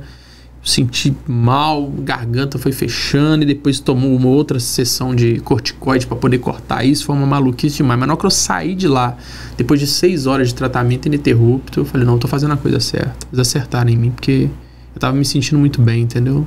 Tava tranquilo. E eu também tava enxergando por que eu estava ali. Eu acho que eu precisava de estar ali. Não pelo fato da doença, mas pelo aprendizado, por tudo que eu estava vivenciando, experienciando ali dentro. É, porque não é um processo simples, né? Não é um tratamento simples, são drogas muito agressivas. E tudo que não depende de você. É, tudo lá... Você teve que entregar a sua vida. Tudo não depende, nada depende de você. Nada. Uma grande composição, né? Você estava acostumado a cuidar das pessoas, cuidar de tudo, ter controle das situações, de repente... Você não sabe o que eles estão produzindo e colocando na sua veia. Você não vê. Descontrole. Você não vê. Chega uma menina lá, aplica um negócio, se ela aplicar errado, ferrou. Se ela fizer uma hidratação errada na sua veia, perdeu a veia, errou. E tudo isso aí, quando você pensa no Fagner antes da doença e depois da doença, é o mesmo Fagner? Ou você acha que tiveram mudanças substanciais ali na pessoa que você é? Ou que a pessoa Talvez não pela doença, mas pelas pessoas. A doença só foi um obstáculo. Mas as pessoas, dos quais todas que me trouxeram carinho, que vivenciaram comigo, foi isso que me transformou. Ou que não trouxeram também, né? Porque dizem que quando a gente está doente, a gente conhece realmente, verdadeiramente as pessoas. Isso é fato, né? Isso é verdade. E você desapontou também com as pessoas nesse processo? Assim, eu não esperei nada de ninguém nesse momento. Eu me satisfiz com as pessoas que me ajudaram demais, ficaram do meu lado, do que as pessoas que não fizeram nada. Então eu não parei para poder falar assim, pô, quem não me ajudou? Zero, foi o contrário.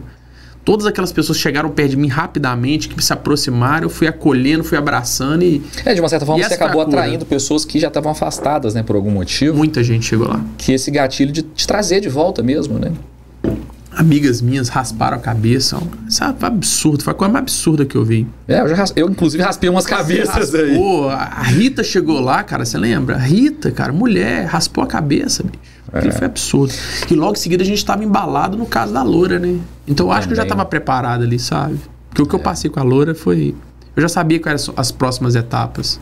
Inclusive você vivenciou de perto, o não sucesso de um tratamento do lado. Antes do início, meio e fim, até o último. Todas as etapas foi essa sua doença, né? Até o último dia. O último dia ela pediu para mim poder ir lá, senão ela não descansava. Ela já estava nos finalmente. Eu cheguei lá num sábado, passei a tarde com ela, no domingo eles me ligaram e faleceu. Mas vamos mudar de assunto agora, que eu acho pesado isso aí, né? Mas foi uma época boa, aprendizado. Existiu, né? É uma fase que existiu e também não adianta tentar apagar, porque isso aí é muito grande, até sobre quem o Fagner se tornou, quem o Fagner é também, né? E depois disso aí você voltou pro Socila, reestruturou as coisas, tenho certeza que muita coisa saiu da linha naquela época, muita coisa voltou para a lide, voltou ao trabalho. Nada saiu daquela época do lugar... As pessoas que estavam lá abraçaram a causa, todos assim, sim, mas sem dúvida nenhuma, algumas coisas, até pela sua situação, assustou muitas pessoas. Isso foi bom demais. E várias pessoas mudaram a dedicação para outras questões. Isso foi bom demais, isso foi legal demais. Essa sacudida aí para poder reajustar as coisas foi muito legal para todo mundo. Todo mundo teve uma oportunidade de fazer, de errar, de acontecer. E eu sou muito presente nesses lances, nesses processos. Entendeu? E às vezes o excesso de presença atrapalha também. Eu percebo isso. E na hora que aconteceu essas mudanças, essas trocas e toda essa estruturação, foi maravilhoso para todo mundo. E logo nessa sequência a gente começou a enxergar as coisas de forma diferente, mais amplas. Até então no Socila as coisas não eram enxergadas tão amplas.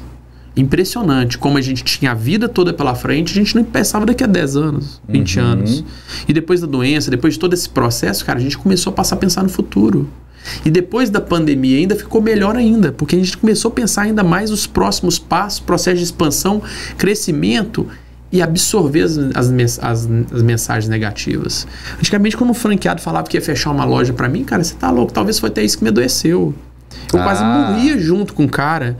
Eu ficava desesperado, eu entrava em pânico, falei, meu Deus do céu, como é que pode? Não é possível, sabe por quê? Eu não acreditava que o cara tava passando por aquilo dali. Porque eu não tava passando por aquilo dali. Mas eu não Você não aceitava, né? Como é que pode aquele negócio, com todo carinho, construído, foi para aquele caminho. O cara botou o dinheiro ali, não pode, tá errado, tá errado. E às vezes eu não enxergava que a pessoa tinha o mesmo carinho com o negócio da forma que eu tinha. Talvez a culpa nem era dele. Então você tinha mais carinho pelo negócio dele que ele próprio, né? Exato. Infelizmente tem essas questões, né? E eu vi isso muito durante o tratamento do câncer. Eu vi mães indo lá levando os filhos com todo o cuidado, com todo o carinho, os caras não estavam nem aí. E assim, quando a gente volta para poder fazer uma quimioterapia, tem um teste prévio antes para saber se você toma ou não toma. E se o seu exame de sangue revelar que você não está preparado para tomar, meu irmão, não adianta. Você vai esperar mais 21 dias. E eu vi às vezes a mãe chegando lá com o filho pronto para poder tomar e a médica falando assim, não, você não vai conseguir tomar não, vai ter que esperar mais 21 dias. Sabe por quê? Porque o cara saiu, porque o cara bebeu, porque o cara tomou sereno. Não teve disciplina, né? O cara não teve a disciplina de se cuidar, cara. Então você pensa, pô, se o cara não tá preocupado com a vida dele, você acha que um cara vai preocupar com uma empresa, com um carro, com qualquer coisa? E ali a gente separa os homens dos meninos, viu? Ao longo desses anos de Socila, eu posso falar que tem muita gente que não tem carinho com o negócio, né? Infelizmente, ele acha que... Todo negócio é assim. Eu acho que tudo na vida, né? Tudo na vida. Se o cara não é com a vida dele... Com a esposa, com o filho. Com a vida, pô. Com a vida dele. Pois é. E você tem um recado aí para essas pessoas, né? Essa galera aí que acha que empreender é só ter o dinheiro para colocar no negócio, ou só ter a coragem de abrir, ou só ter a coragem de pegar um empréstimo. Você tem uma mensagem para essas pessoas? Empreendedores, vocês não são obrigados a ter sucesso. Vocês têm que ser o sucesso. Embora você não acredite no negócio, você não se adaptou ao negócio, é a coisa mais natural do mundo. Às vezes você compra um carro que você não se adapta com ele. Empresa, a mesma coisa. Você compra uma empresa, você não se adapta com ela. Mas ou fechar a empresa, mandar as pessoas embora, entrar em falência, não é uma opção. Então, cara, faça o negócio acontecer para poder vender. Faça o negócio acontecer para o negócio continuar sobrevivendo. Mas se você não acredita em você, você já abre falido. Você é o sucesso do seu negócio. A forma que você trata todo mundo ali dentro, a forma que você trata os clientes, a forma que você trata seus parceiros e a forma que você se trata. Se você não acredita em você, meu amigo, ninguém vai acreditar em você. Então grave isso. O sucesso vem do seu trabalho. Trabalhou muito, muito sucesso. Trabalhou pouco, pouco sucesso. Agora, se você não acredita, não trabalha e não investe no seu negócio, ninguém vai ter esse carinho que você precisa de ter para você mesmo. Eu fico pensando sobre isso que você falou aí agora, né? Às vezes um profissional, um empresário, um empreendedor relapso com as coisas, aquele cara que chega atrasado, desorganizado, que não trata bem os próprios colegas de trabalho, né? Ou as pessoas que trabalham com ele. Como é que as pessoas vão acreditar, engajar com o ideal, né? Isso não faz absolutamente nenhum sentido.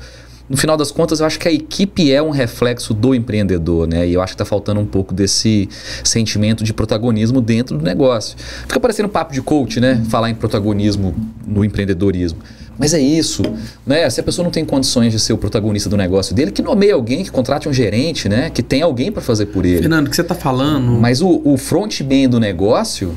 Cara, tem que ser o cara de energia, o cara do protagonismo, não é o cara que deixa a decisão para depois, é o cara que resolve, né? Porque no final das contas as pessoas vão ficar inseguras se elas não tiverem esse traço de protagonismo dentro do negócio, né?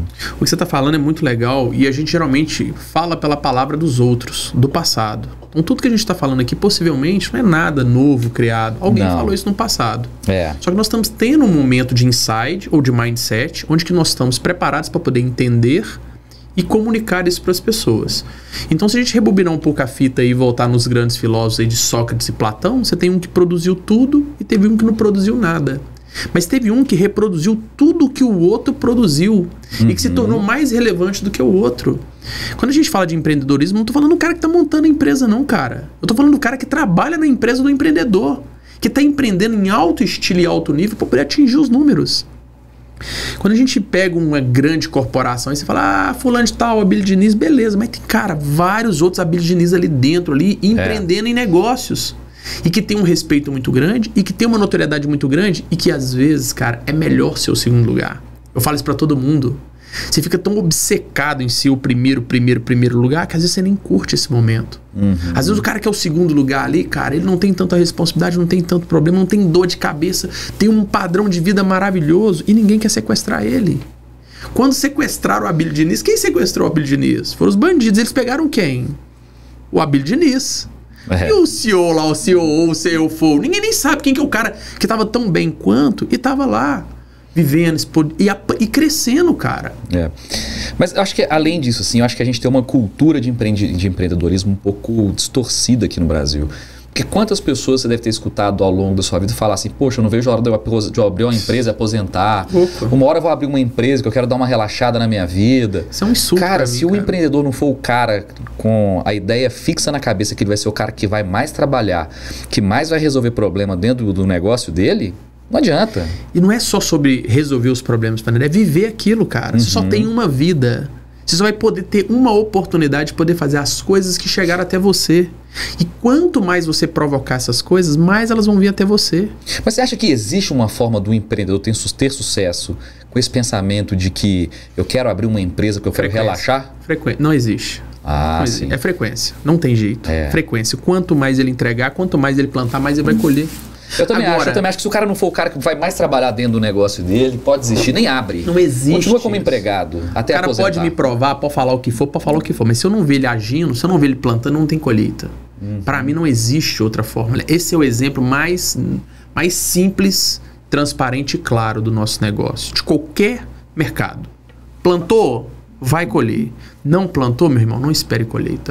E se você colher de alguém, cara, significa que você não está fazendo o que é certo. Pode acontecer isso também, porque isso também é muito notório. Você tem várias pessoas geniais aí que copiaram alguém. Mas legal. Sempre vai ter uma partícula de sucesso, não adianta copiar e ser competente, né? Tem que ter também um protagonismo ali dentro do negócio. Até a cópia tem que funcionar. Os grandes aí copiaram alguém e deu certo. Mas o excesso de trabalho... dar certo, né? De repente copiaram uma ideia. Houve o plantio.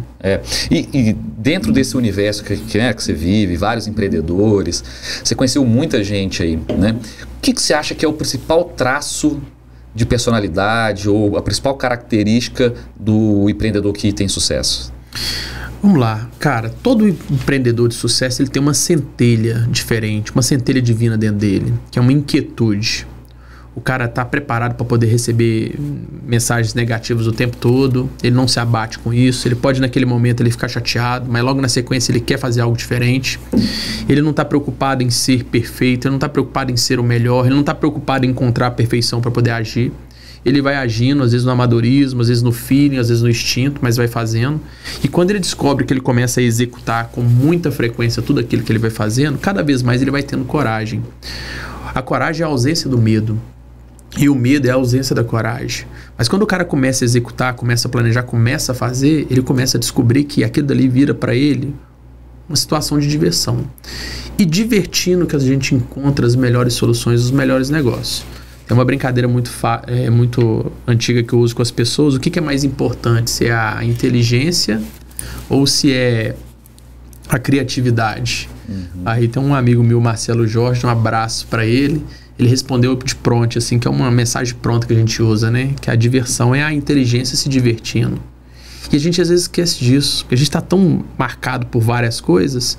Eu tenho que ser empreendedor, eu tenho que ser inovador, eu tenho que ser isso. Não estamos falando disso. Ainda tem essa partícula aí, né? Nós estamos falando do cara que tem que executar, ele tem que fazer isso, ele tem que acreditar e não parar. Hoje, se você pegar um cara aí, um bom empreendedor, e ele pegar um negócio que está todo mundo fazendo, Fernando, ele vai fazer, vai ter sucesso. Sabe por quê? Porque ele vai encontrar uma forma de fazer. Ele vai fazer funcionar, né? Vai fazer funcionar. Agora não adianta nada. Você tem um produto maravilhoso que ninguém tem, que é inovador, mas se você não tem essa garra, essa vontade, essa energia, esse time de começar e não parar jamais, não adianta. Vários negócios sensacionais nasceram e morreram por causa disso. Então a persistência e a energia... Persistência, 98% trabalho, 2% inspiração. Albert Einstein. Agora eu vou no contrário, vou na contramão e vou te jogar na fogueira. Né? A gente falou agora qual que é uma característica aí que você achava que era interessante que o empreendedor tivesse para sucesso, né? Ou que ele tem sucesso, enfim.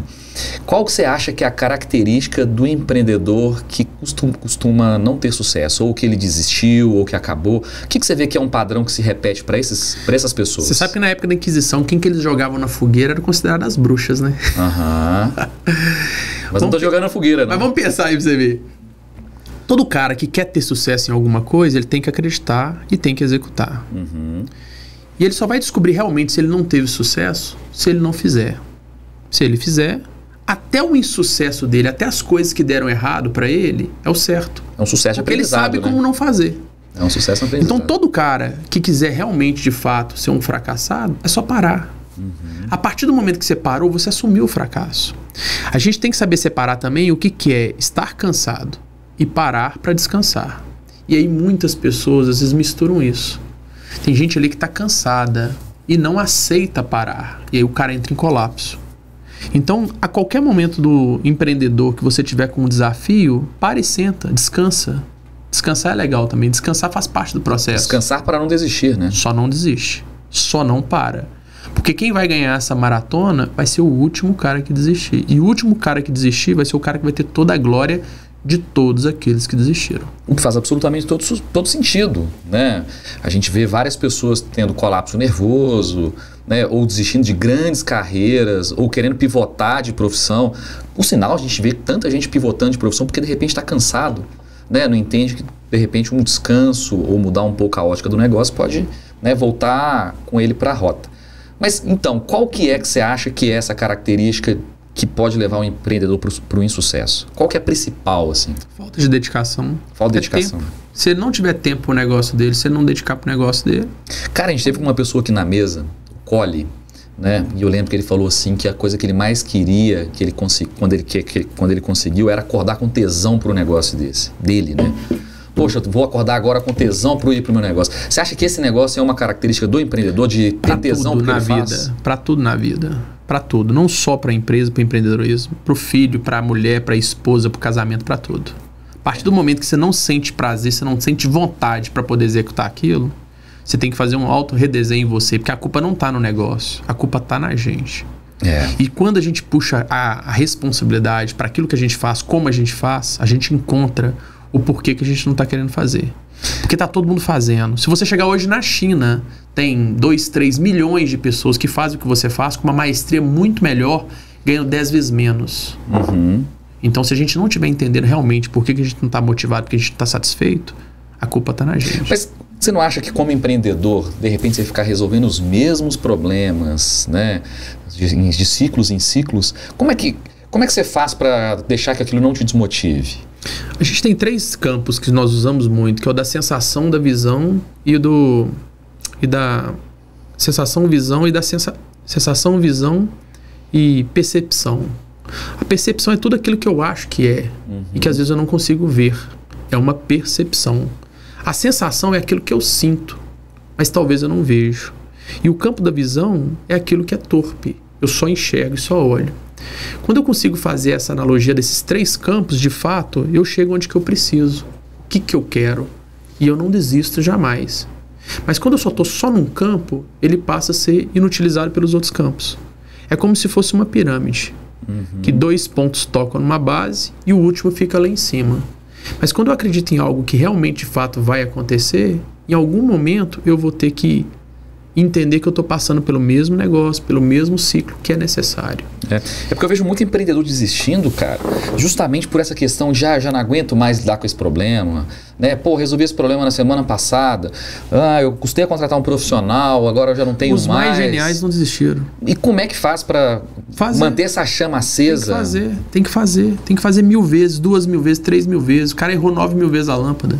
9000 vezes a lâmpada. Porque eu vejo muito isso, as pessoas desistem de resolver um problema e o negócio declina vertiginosamente 9000 vezes foi errada a lâmpada, 9000 vezes. Se você pegar o cara mais genial de todos os tempos, é o Thomas Edison. Tem mais de 12.000 patentes. Então o negócio é persistência. Sempre. E onde é que busca essa energia para manter essa persistência? Onde é que você busca a sua? Eu faço para mim todos os dias. Eu faço o meu, eu tô ali o tempo todo. E na hora que começa a dar tudo errado, eu falo assim, alguma mudança vai acontecer, porque não faz sentido. Quando começa a dar tudo certo, eu também fico preocupado. Eu tenho um trem errado, porque não era para estar assim. Então eu faço sempre essa avaliação, mas eu tenho sempre uma busca para um objetivo maior. E aí estruturado em cima dos números e resultados que eu tenho. Eu não posso também andar no escuro, de falar assim, eu tô chegando aqui, eu tô feliz porque eu sou feliz. Não é assim. Eu tenho um plano, eu tenho um sonho, eu tenho uma dedicação. E eu sei que é possível acontecer, porque outros fizeram em outros mercados. Quando eu olho para uma empresa aí que tem seus 35, 40 mil franquias, é possível, alguém fez. A gente só precisa entender a metodologia, continuar investindo tempo e energia e chegar lá. E saber também respeitar o tempo das coisas, porque antigamente não tinha isso. Quando a gente atingiu a nossa primeira, número 70 franquia, a gente tinha 7 anos de operação. Então foi muito rápido. E quando a gente chegou no máximo do nosso faturamento, foi maravilhoso demais. Só que a gente tem que ser grato na hora que a gente está bem e a gente tem que ser grato também na hora que não está bem. Porque se a gente pensar que nós somos um avião, o avião foi feito para poder subir, decolar, voar e quantas vezes? Vai depender de como é que você trata ele. Tem aviões aí hoje de 1935 voando como se fossem aviões zeros. Ninguém descartou esse avião. Nós somos assim. Nós somos feitos para poder subir e descer quantas vezes a gente precisar. A gente só não pode deixar que o nosso interior abale com isso. E você falou uma coisa que me botou para pensar aqui agora, né? Porque às vezes você está lá embaixo num ciclo de baixa e acha que ele chegou no fundo, chegou no fim, né? Mas não entende que o ciclo é maior, que de repente ele vai subir de novo. Você aterrissou. É como se fosse uma montanha-russa, né? Agora você tá seguro. Você não tem pra onde descer mais. É a montanha-russa, ela sobe devagar e desce numa velocidade. Agora você tá seguro, agora você prepara. Porque agora é só crescimento. É. Só que todo mundo pensa o seguinte, eu perdi, perdeu o quê? Você não tem nada. Eu não tenho nada. Quando eu tive um diagnóstico, eu descobri que eu não tinha nada. Eu tinha dinheiro na conta, eu tinha carro, eu tinha moto, eu tinha empresa, eu tinha namorado, eu tinha tudo. Mas eu não tinha nada, eu não tinha o que eu queria. A única coisa que faz isso tudo o que eu queria era apenas uma garantia de saber que eu não ia morrer. E no dia que eu descobri que eu não ia morrer, porque eu não queria morrer, tudo mudou também. Tudo se torna muito mais possível, né? Porque se você brigou pela sua vida, o que você não é capaz de fazer, né? No final das contas. O tempo todo é isso. E assim, você não sabe qual que é a próxima etapa. E a gente nunca vai saber. Por mais feliz que você estava aqui, a gente não sabe quais são os próximos 10, 15, 20 minutos que nos pertencem. Então a gente tem que viver o agora.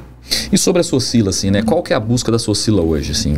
Qual que é a sua meta com Socila? Você enxerga mais 1000 lojas? Você enxerga num processo de aumentar operações próprias? O que você pensa hoje? Todo empreendedor, ele tem uma evolução natural, que a gente chama de amadurecimento profissional. Que é as etapas que o cara passa. Quando o cara começa a empreender no negócio dele, começa a ficar bem sucedido e começa a dar certo demais, ele passa por uma vaidade muito grande, que ele acha que ele é o dono da loja, que ele é o proprietário, e quem manda ali é ele, e que todas as decisões têm que passar por ele. Então ele fica ali soberbo demais e acaba ficando cego e míope para as coisas que estão acontecendo. Quando o cara começa a entender que a loja não é dele, a marca não é dele, é dos clientes, e quem manda nesse negócio são os clientes que consomem o negócio todos os dias, indiferente das vontades, dos desejos e que tipo de religião que esse cara tem, ele começa a perceber que ele está criando alguma coisa para a posteridade. E quando você começa a criar uma coisa para a posteridade, para a sociedade, para outras pessoas que você jamais viu na sua vida que vão consumir o seu negócio, você começa a ficar muito mais aceptível às coisas que vão acontecer e às mudanças. E foi isso que foi acontecendo com a nossa evolução do Socila.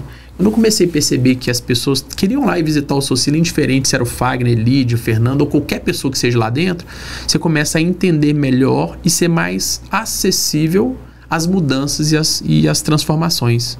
Que elas acontecem rápido demais. E são mudanças que não dependem da gente. Depende de geração, depende de pessoas, depende de opções sexuais, opções religiosas e de desejo. E quando a gente começa a entender isso, a gente vai experimentando tudo para poder oferecer a melhor experiência para o cliente. Eu falo experimentar mesmo.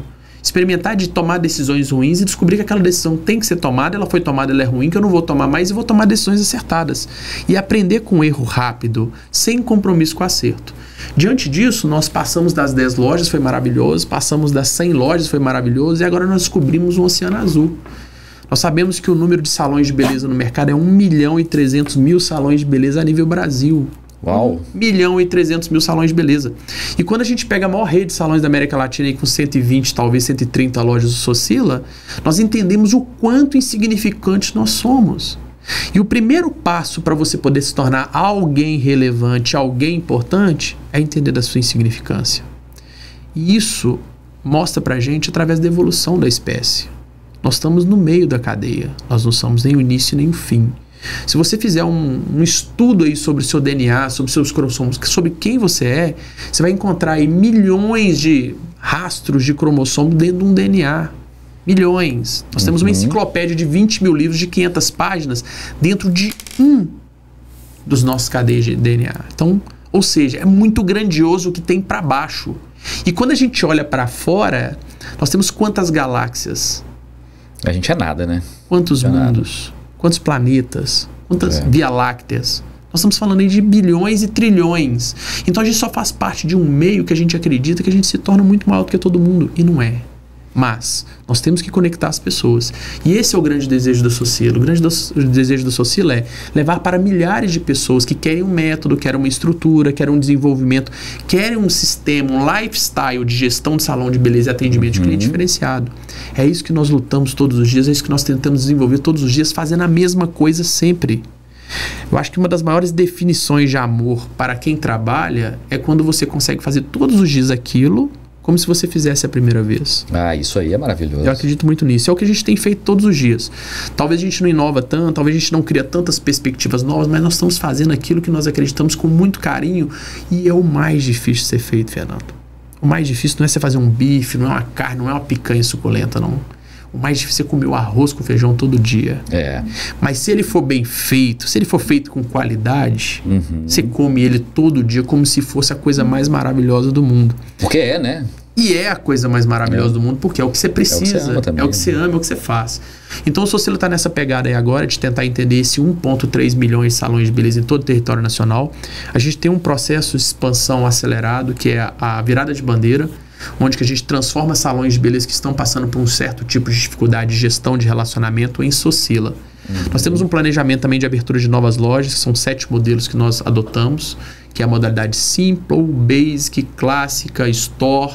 Aí tem a unidade Prime, tem a unidade Mall, tem a unidade Supreme, tem a unidade Meg Store. Essa que você falou aí da mudança de bandeira, conversão de bandeira. Isso. Como é que funciona o processo de conversão de bandeira? Ela se destina a quem? Vamos lá, o sistema de virada de bandeira da Socila, ela se destina para aquele cara que é dono de salão de beleza. O cara tem um salão de beleza. Exato. O empreendedor ali que tem um estabelecimento de beleza e está passando por dificuldades sozinho. E ele quer sim empreender no mercado, porém ele quer empreender com uma marca, com pessoas que vão poder ajudar ele e com todo um processo de desenvolvimento pronto. Desde que seja do ticket médio, desde que seja do comportamento do consumidor, que seja da cor da bandeira que ele vai seguir agora. É o cara que tem uma experiência com operação e de repente fala assim, pô, quero agora pegar aquela experiência de operação de Quero ser profissional. De um modelo que está validado, está funcionando, tem mais de 130 lojas. Então, é isso. O cara pega o salão dele e transforma no Socila. Perfeito. Com 20 mil reais, a gente vai lá, transforma o salão dele dentro do tamanho que ele pode, até 80 metros quadrados, e a gente transforma o salão dele em uma modalidade Socila. Entendi. E aí ele vai ter todo o know-how que nós temos, que é marca, divulgação, planejamento, treinamento, marketing, consultoria contábil, consultoria jurídica e mais do que isso. Todos os planos de negócio mensal e acessibilidade a um grupo de empresários que estão passando pelas mesmas situações que ele, que uns ajudam os outros. É muito interessante isso aí. Você podia mandar um recado para esse pessoal aí que está assistindo a gente, né, que de repente se enquadra nesse tipo de modalidade, para eles irem lá conhecer a gente. O que você acha? Atenção, profissionais e empreendedores da área da beleza. Eu, Fagner Socila, faço um convite para vocês conhecerem a estrutura virada de bandeira, que é o método Socila. Nós estamos convocando todos vocês para que vocês venham conhecer a nossa metodologia sem compromisso. Nós temos um conjunto de soluções que vão ajudar vocês no processo de empreendedorismo comum. Você que é dono de salão de beleza, está passando por alguma dificuldade, está sozinho ali, tem uma dificuldade de contratação, cai às vezes na mão de um profissional que às vezes fala para você que vai fazer o sucesso do seu negócio, vai comprar muito produto ou vai te ajudar na gestão do negócio. Isso não acaba acontecendo. Por quê? Essa não é a expertise dele. A expertise dele é ser profissional.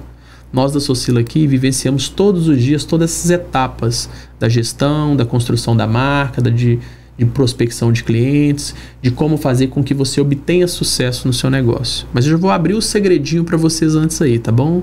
Para você poder ter sucesso no negócio, você tem que estar preparado para conviver com o sucesso alheio dos seus parceiros. E a Socila trabalha muito bem isso. Nós fazemos os nossos parceiros terem sucesso. E se todos os nossos parceiros terem sucesso, grave o que eu estou falando para você, você será uma pessoa de sucesso. Porque afinal de contas, o nosso objetivo não é crescer, é expandir. É estar em todos os lugares com o mesmo sentimento e com a mesma perspectiva. Isso é ter sucesso. Então aquele cara que tem um salão de beleza lá, ele entra no Instagram do Socila, manda um e-mail, uma mensagem, o que ele faz? Instagram, no Facebook, liga para uma unidade, entra em contato com a gente, entra no meu Instagram de qualquer profissional do Socila e fala, cara, quero entrar para a marca Socila. A gente vai pedir um profissional para poder ir lá, ajudar ele, fazer um levantamento com ele, porém existe uma imersão antes. Não é só simplesmente eu quero a Socila, tá aqui, eu comprei. Ele vai passar por um treinamento com a gente, uma imersão internamente lá.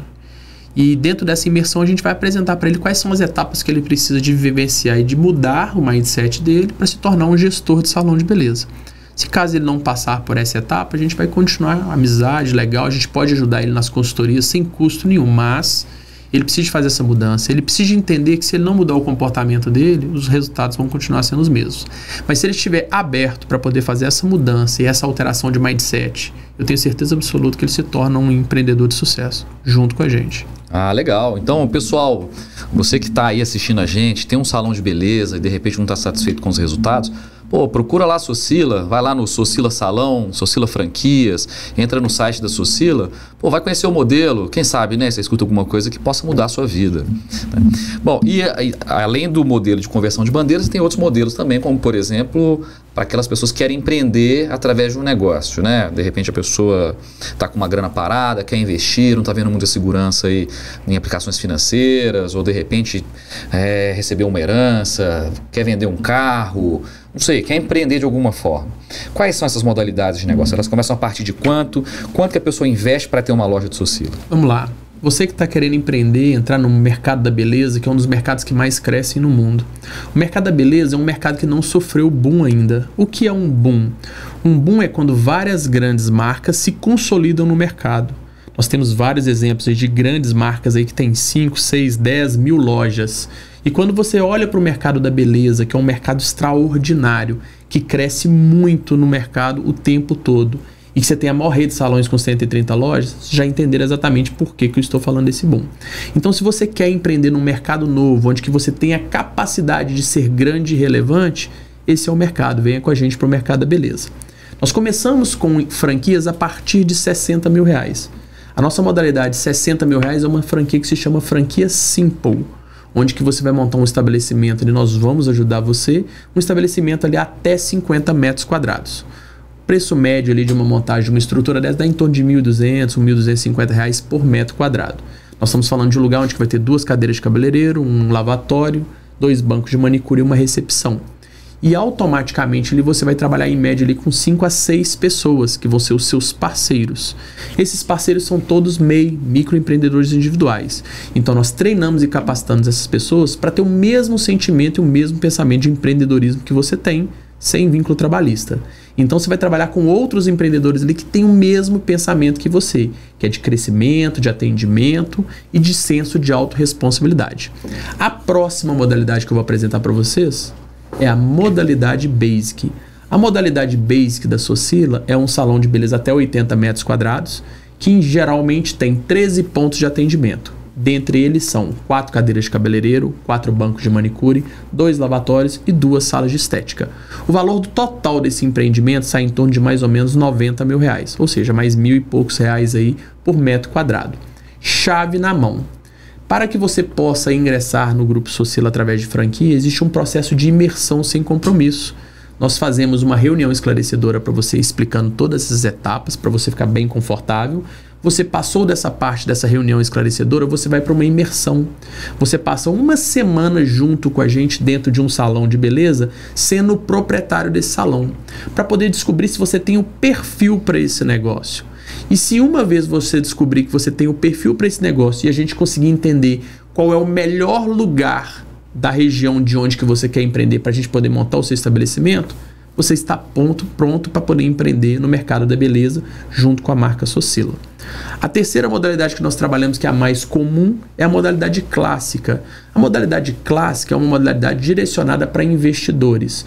É uma modalidade de um tamanho, de um porte maior, que ela começa de 100 metros, chegando até 250 metros quadrados. O valor do investimento dela total é R$150 mil e ela compõe dentro dela 26 pontos de operação. Dentre eles são 8 cabeleireiros, 8 manicures, 4 lavatórios, 4 salas de estética e uma recepção, totalizando para você ali um grupo de pessoas voltadas para o autoatendimento pela modalidade Fast Beauty. E quando eu falo para você Fast Beauty, é exatamente isso que você pensou, é a beleza rápida, onde que a pessoa não marca horário, chega, ela é atendida na hora. Esses valores de 60, 90 e 150 mil reais contemplam em tudo, desde a taxa de franquia até a montagem do salão. Nós vamos entregar para você todo o know-how, toda a estrutura, tudo o que você precisa para poder, dentro de 30 a 40 dias, estar com o salão na mão. Lógico, quando eu falo de 30 a 40 dias, vai depender do seu empenho e da sua dedicação junto da gente para a montagem do seu negócio. Pode acontecer antes ou pode acontecer com mais tempo prolongado. Tudo vai depender da sua disponibilidade de tempo para poder executar o processo junto com a gente. E lembrando, Fernando, nós estamos falando, quando se monta uma unidade Socila, você vai ter que tomar 6.000 decisões em 45 dias. Mas ela é assistida, ela é ajudada nesse processo aí, né? As decisões chegam prontas à sua mão. Você é sim ou é não. Então você não precisa de correr atrás das perguntas. Você só precisa de detectar qual tipo de resposta que você vai ter. E esse é o diferencial de uma franquia. Toda vez que você vai empreender num mercado novo que você não conhece, você precisa de passar por um prazo de validação, um prazo de aprendizado e depois um prazo de tomada de decisão. E isso leva muito tempo. Quando você vai para uma franquia, isso não acontece. Porque você já vem com todas as decisões prontas. Porém, a tomada de decisão depende de você. Se é sim ou não, se é agora ou não. E quando você vai para um empreendimento onde você só tem que decidir se é ou não e é agora ou não, isso tudo depende de você. Fica muito mais fácil as decisões, o tempo que você toma é muito mais rápido, mais interessante e você acaba economizando muita grana com isso. Então você quer dizer que aquelas pessoas que estão lá com 65 mil reais querendo investir, ou às vezes não tem os 65 mil, mas tem o crédito suficiente para ter os 65 mil, quer empreender, independente de ser no segmento da beleza, né? Porque talvez ela não conhece o segmento da beleza e pode achar que é, né, o que tem a ver com ela. Então aquela pessoa que tem 65 mil reais, ela procura a Socila, vai conhecer o modelo de negócio, ver o que mais encaixa para ela, a região que é mais indicada para ela. Então é só procurar a Socila também. Isso que você falou é genial e faz parte do nosso business core. Nós não só encontramos o franqueado. O franqueado ele está aí querendo uma franquia de qualquer coisa, de qualquer negócio. Mas não é sobre isso. Quando a pessoa nos busca, vai até a Socila, a gente faz uma leitura do perfil de empreendedorismo dele, que é muito importante. É muito comum você ser um ótimo cliente de salão, mas um operador de salão, um dono de salão de beleza, ou até mesmo um proprietário, talvez o seu perfil não se enquadra com isso. O processo de imersão ele é extremamente importante para isso, para que você possa entender se realmente, de fato, você tem sinergia com aquele negócio. Se você não tem sinergia com aquele negócio, você ainda pode ser proprietário dele, desde que você não participe da parte operacional. Você vai participar apenas como investidor. Porque às vezes, como dono de salão de beleza, que você vai lá, visita o salão e se cuida, é legal, vai funcionar. Mas como um investidor, como um operador de franquia de salão de beleza, você tem que ter um tino, você tem que ter uma acessibilidade, você tem que ter uma afinidade com o negócio. Senão acaba errando. E nós lá do Socila, nós olhamos muito isso. Por isso que nós trazemos a pessoa, faz uma reunião, bate um papo, a gente deixa ele operar o salão durante alguns dias, ele vivencia com a gente aquela experiência para de fato ele falar assim, realmente é isso que eu quero. E é por isso que a gente tem uma taxa de fechamento de lojas muito pequena.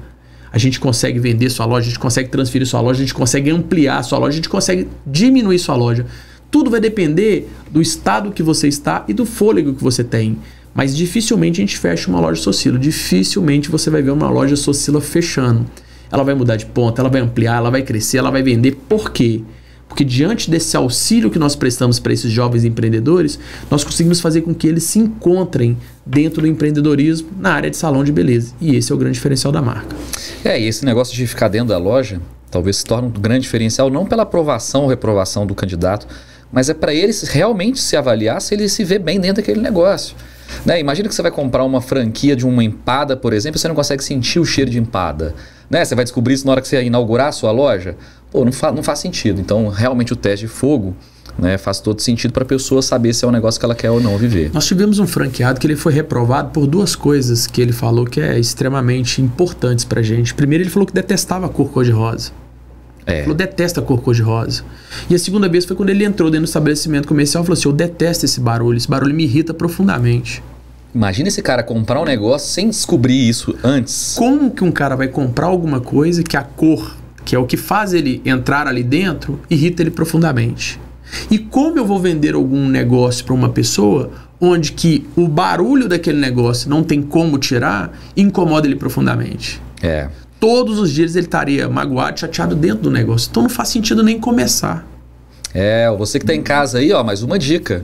Não compre uma franquia sem antes passar por um teste de fogo, conhecer como é que funciona a operação, sem antes entender a rotina do negócio, quais são os desafios. Então, ou seja, gente, não vai comprar franquia sem conhecer antes não, hein? Olha aí que legal o Fernando tá falando, a gente pode brincar até com uma analogia simples. Primeiro você namora, depois você noiva, aí depois você casa.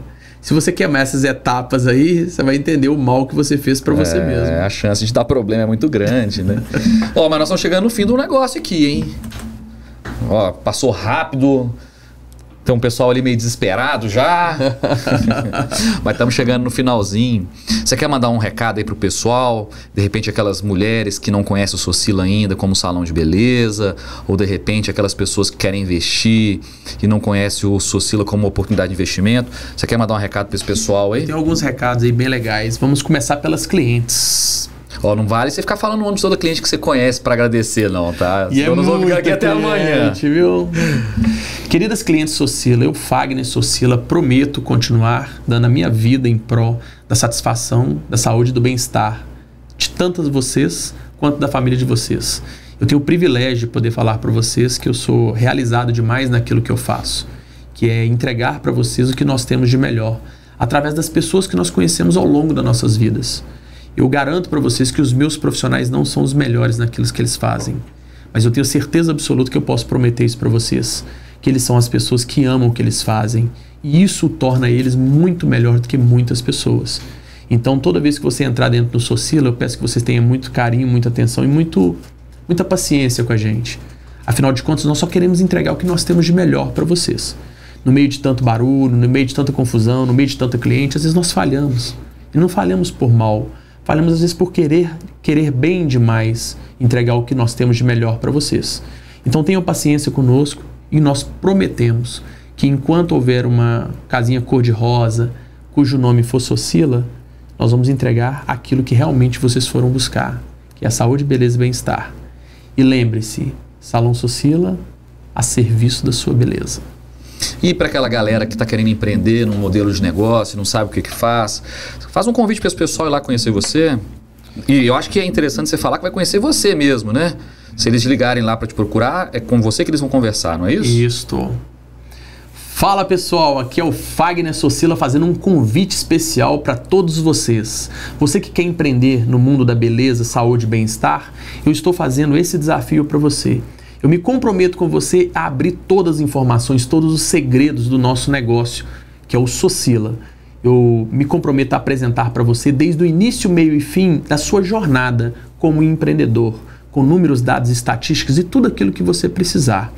Nós temos uma reunião esclarecedora, que ela é feita todos os dias lá na unidade matriz. E eu me comprometo a abrir para vocês tudo isso antes de qualquer tipo de promessa de compra e venda. Vá lá nos fazer uma visita, vá lá conhecer esse negócio que cresce demais, que é o mercado da beleza. E eu tenho certeza absoluta que vocês não vão se arrepender.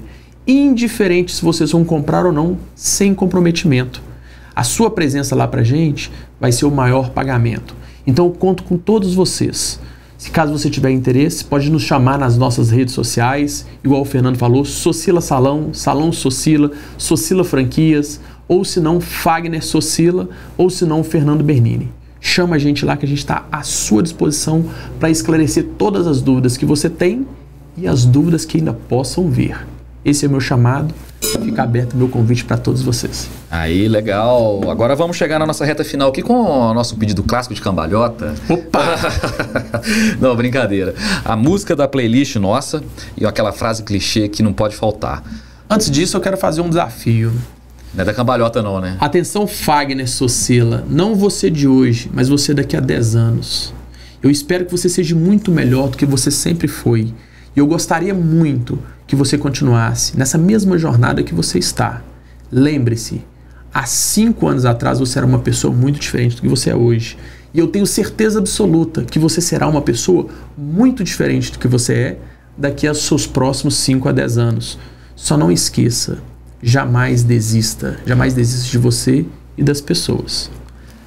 Atenção, parceiro Socila, Fagner Socila aqui passando para deixar um agradecimento especial a todos vocês que vestem essa camisa, que acreditam nessa marca e que usam dessa marca, dessa empresa, para poder levar para casa todo o sustento da sua família. Eu sou muito feliz em poder saber e entender que eu faço parte da sua família também. Então jamais me enxergue como um proprietário ou CEO com qualquer coisa. Me enxergue como um amigo, como um familiar seu.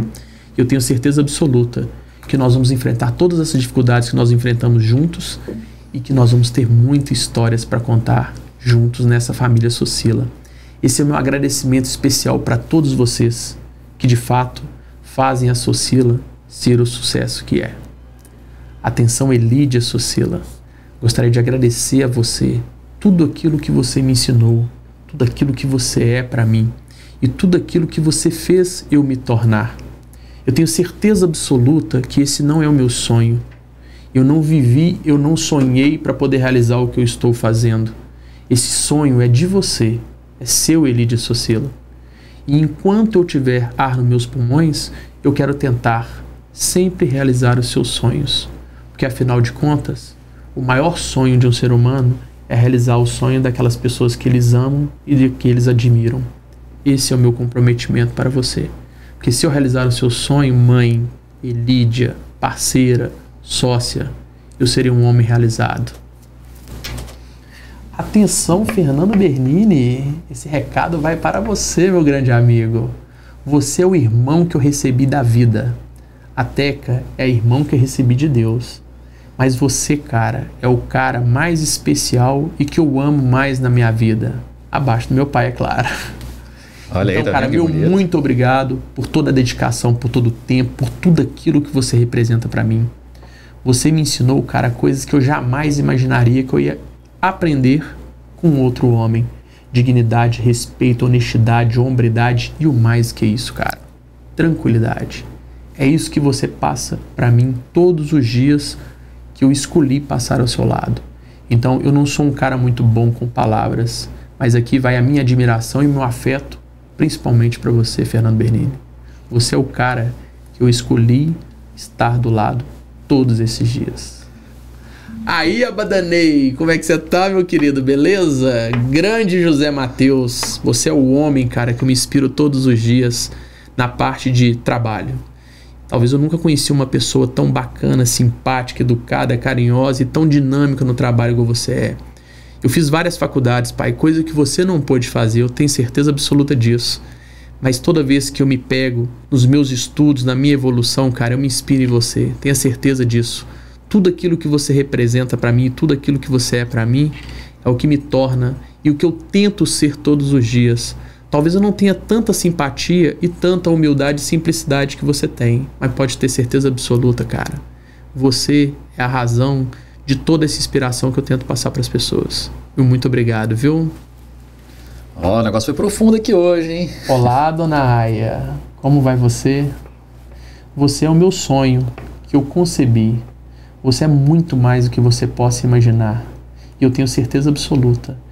Tudo aquilo que eu puder ofertar para você de melhor e que o dinheiro não pode pagar, eu vou fazer com o maior amor do mundo. E espero que você entenda, porque eu não tenho compromisso com o acerto. Eu só preciso que você seja uma pessoa ou um ser humano feliz e realizado.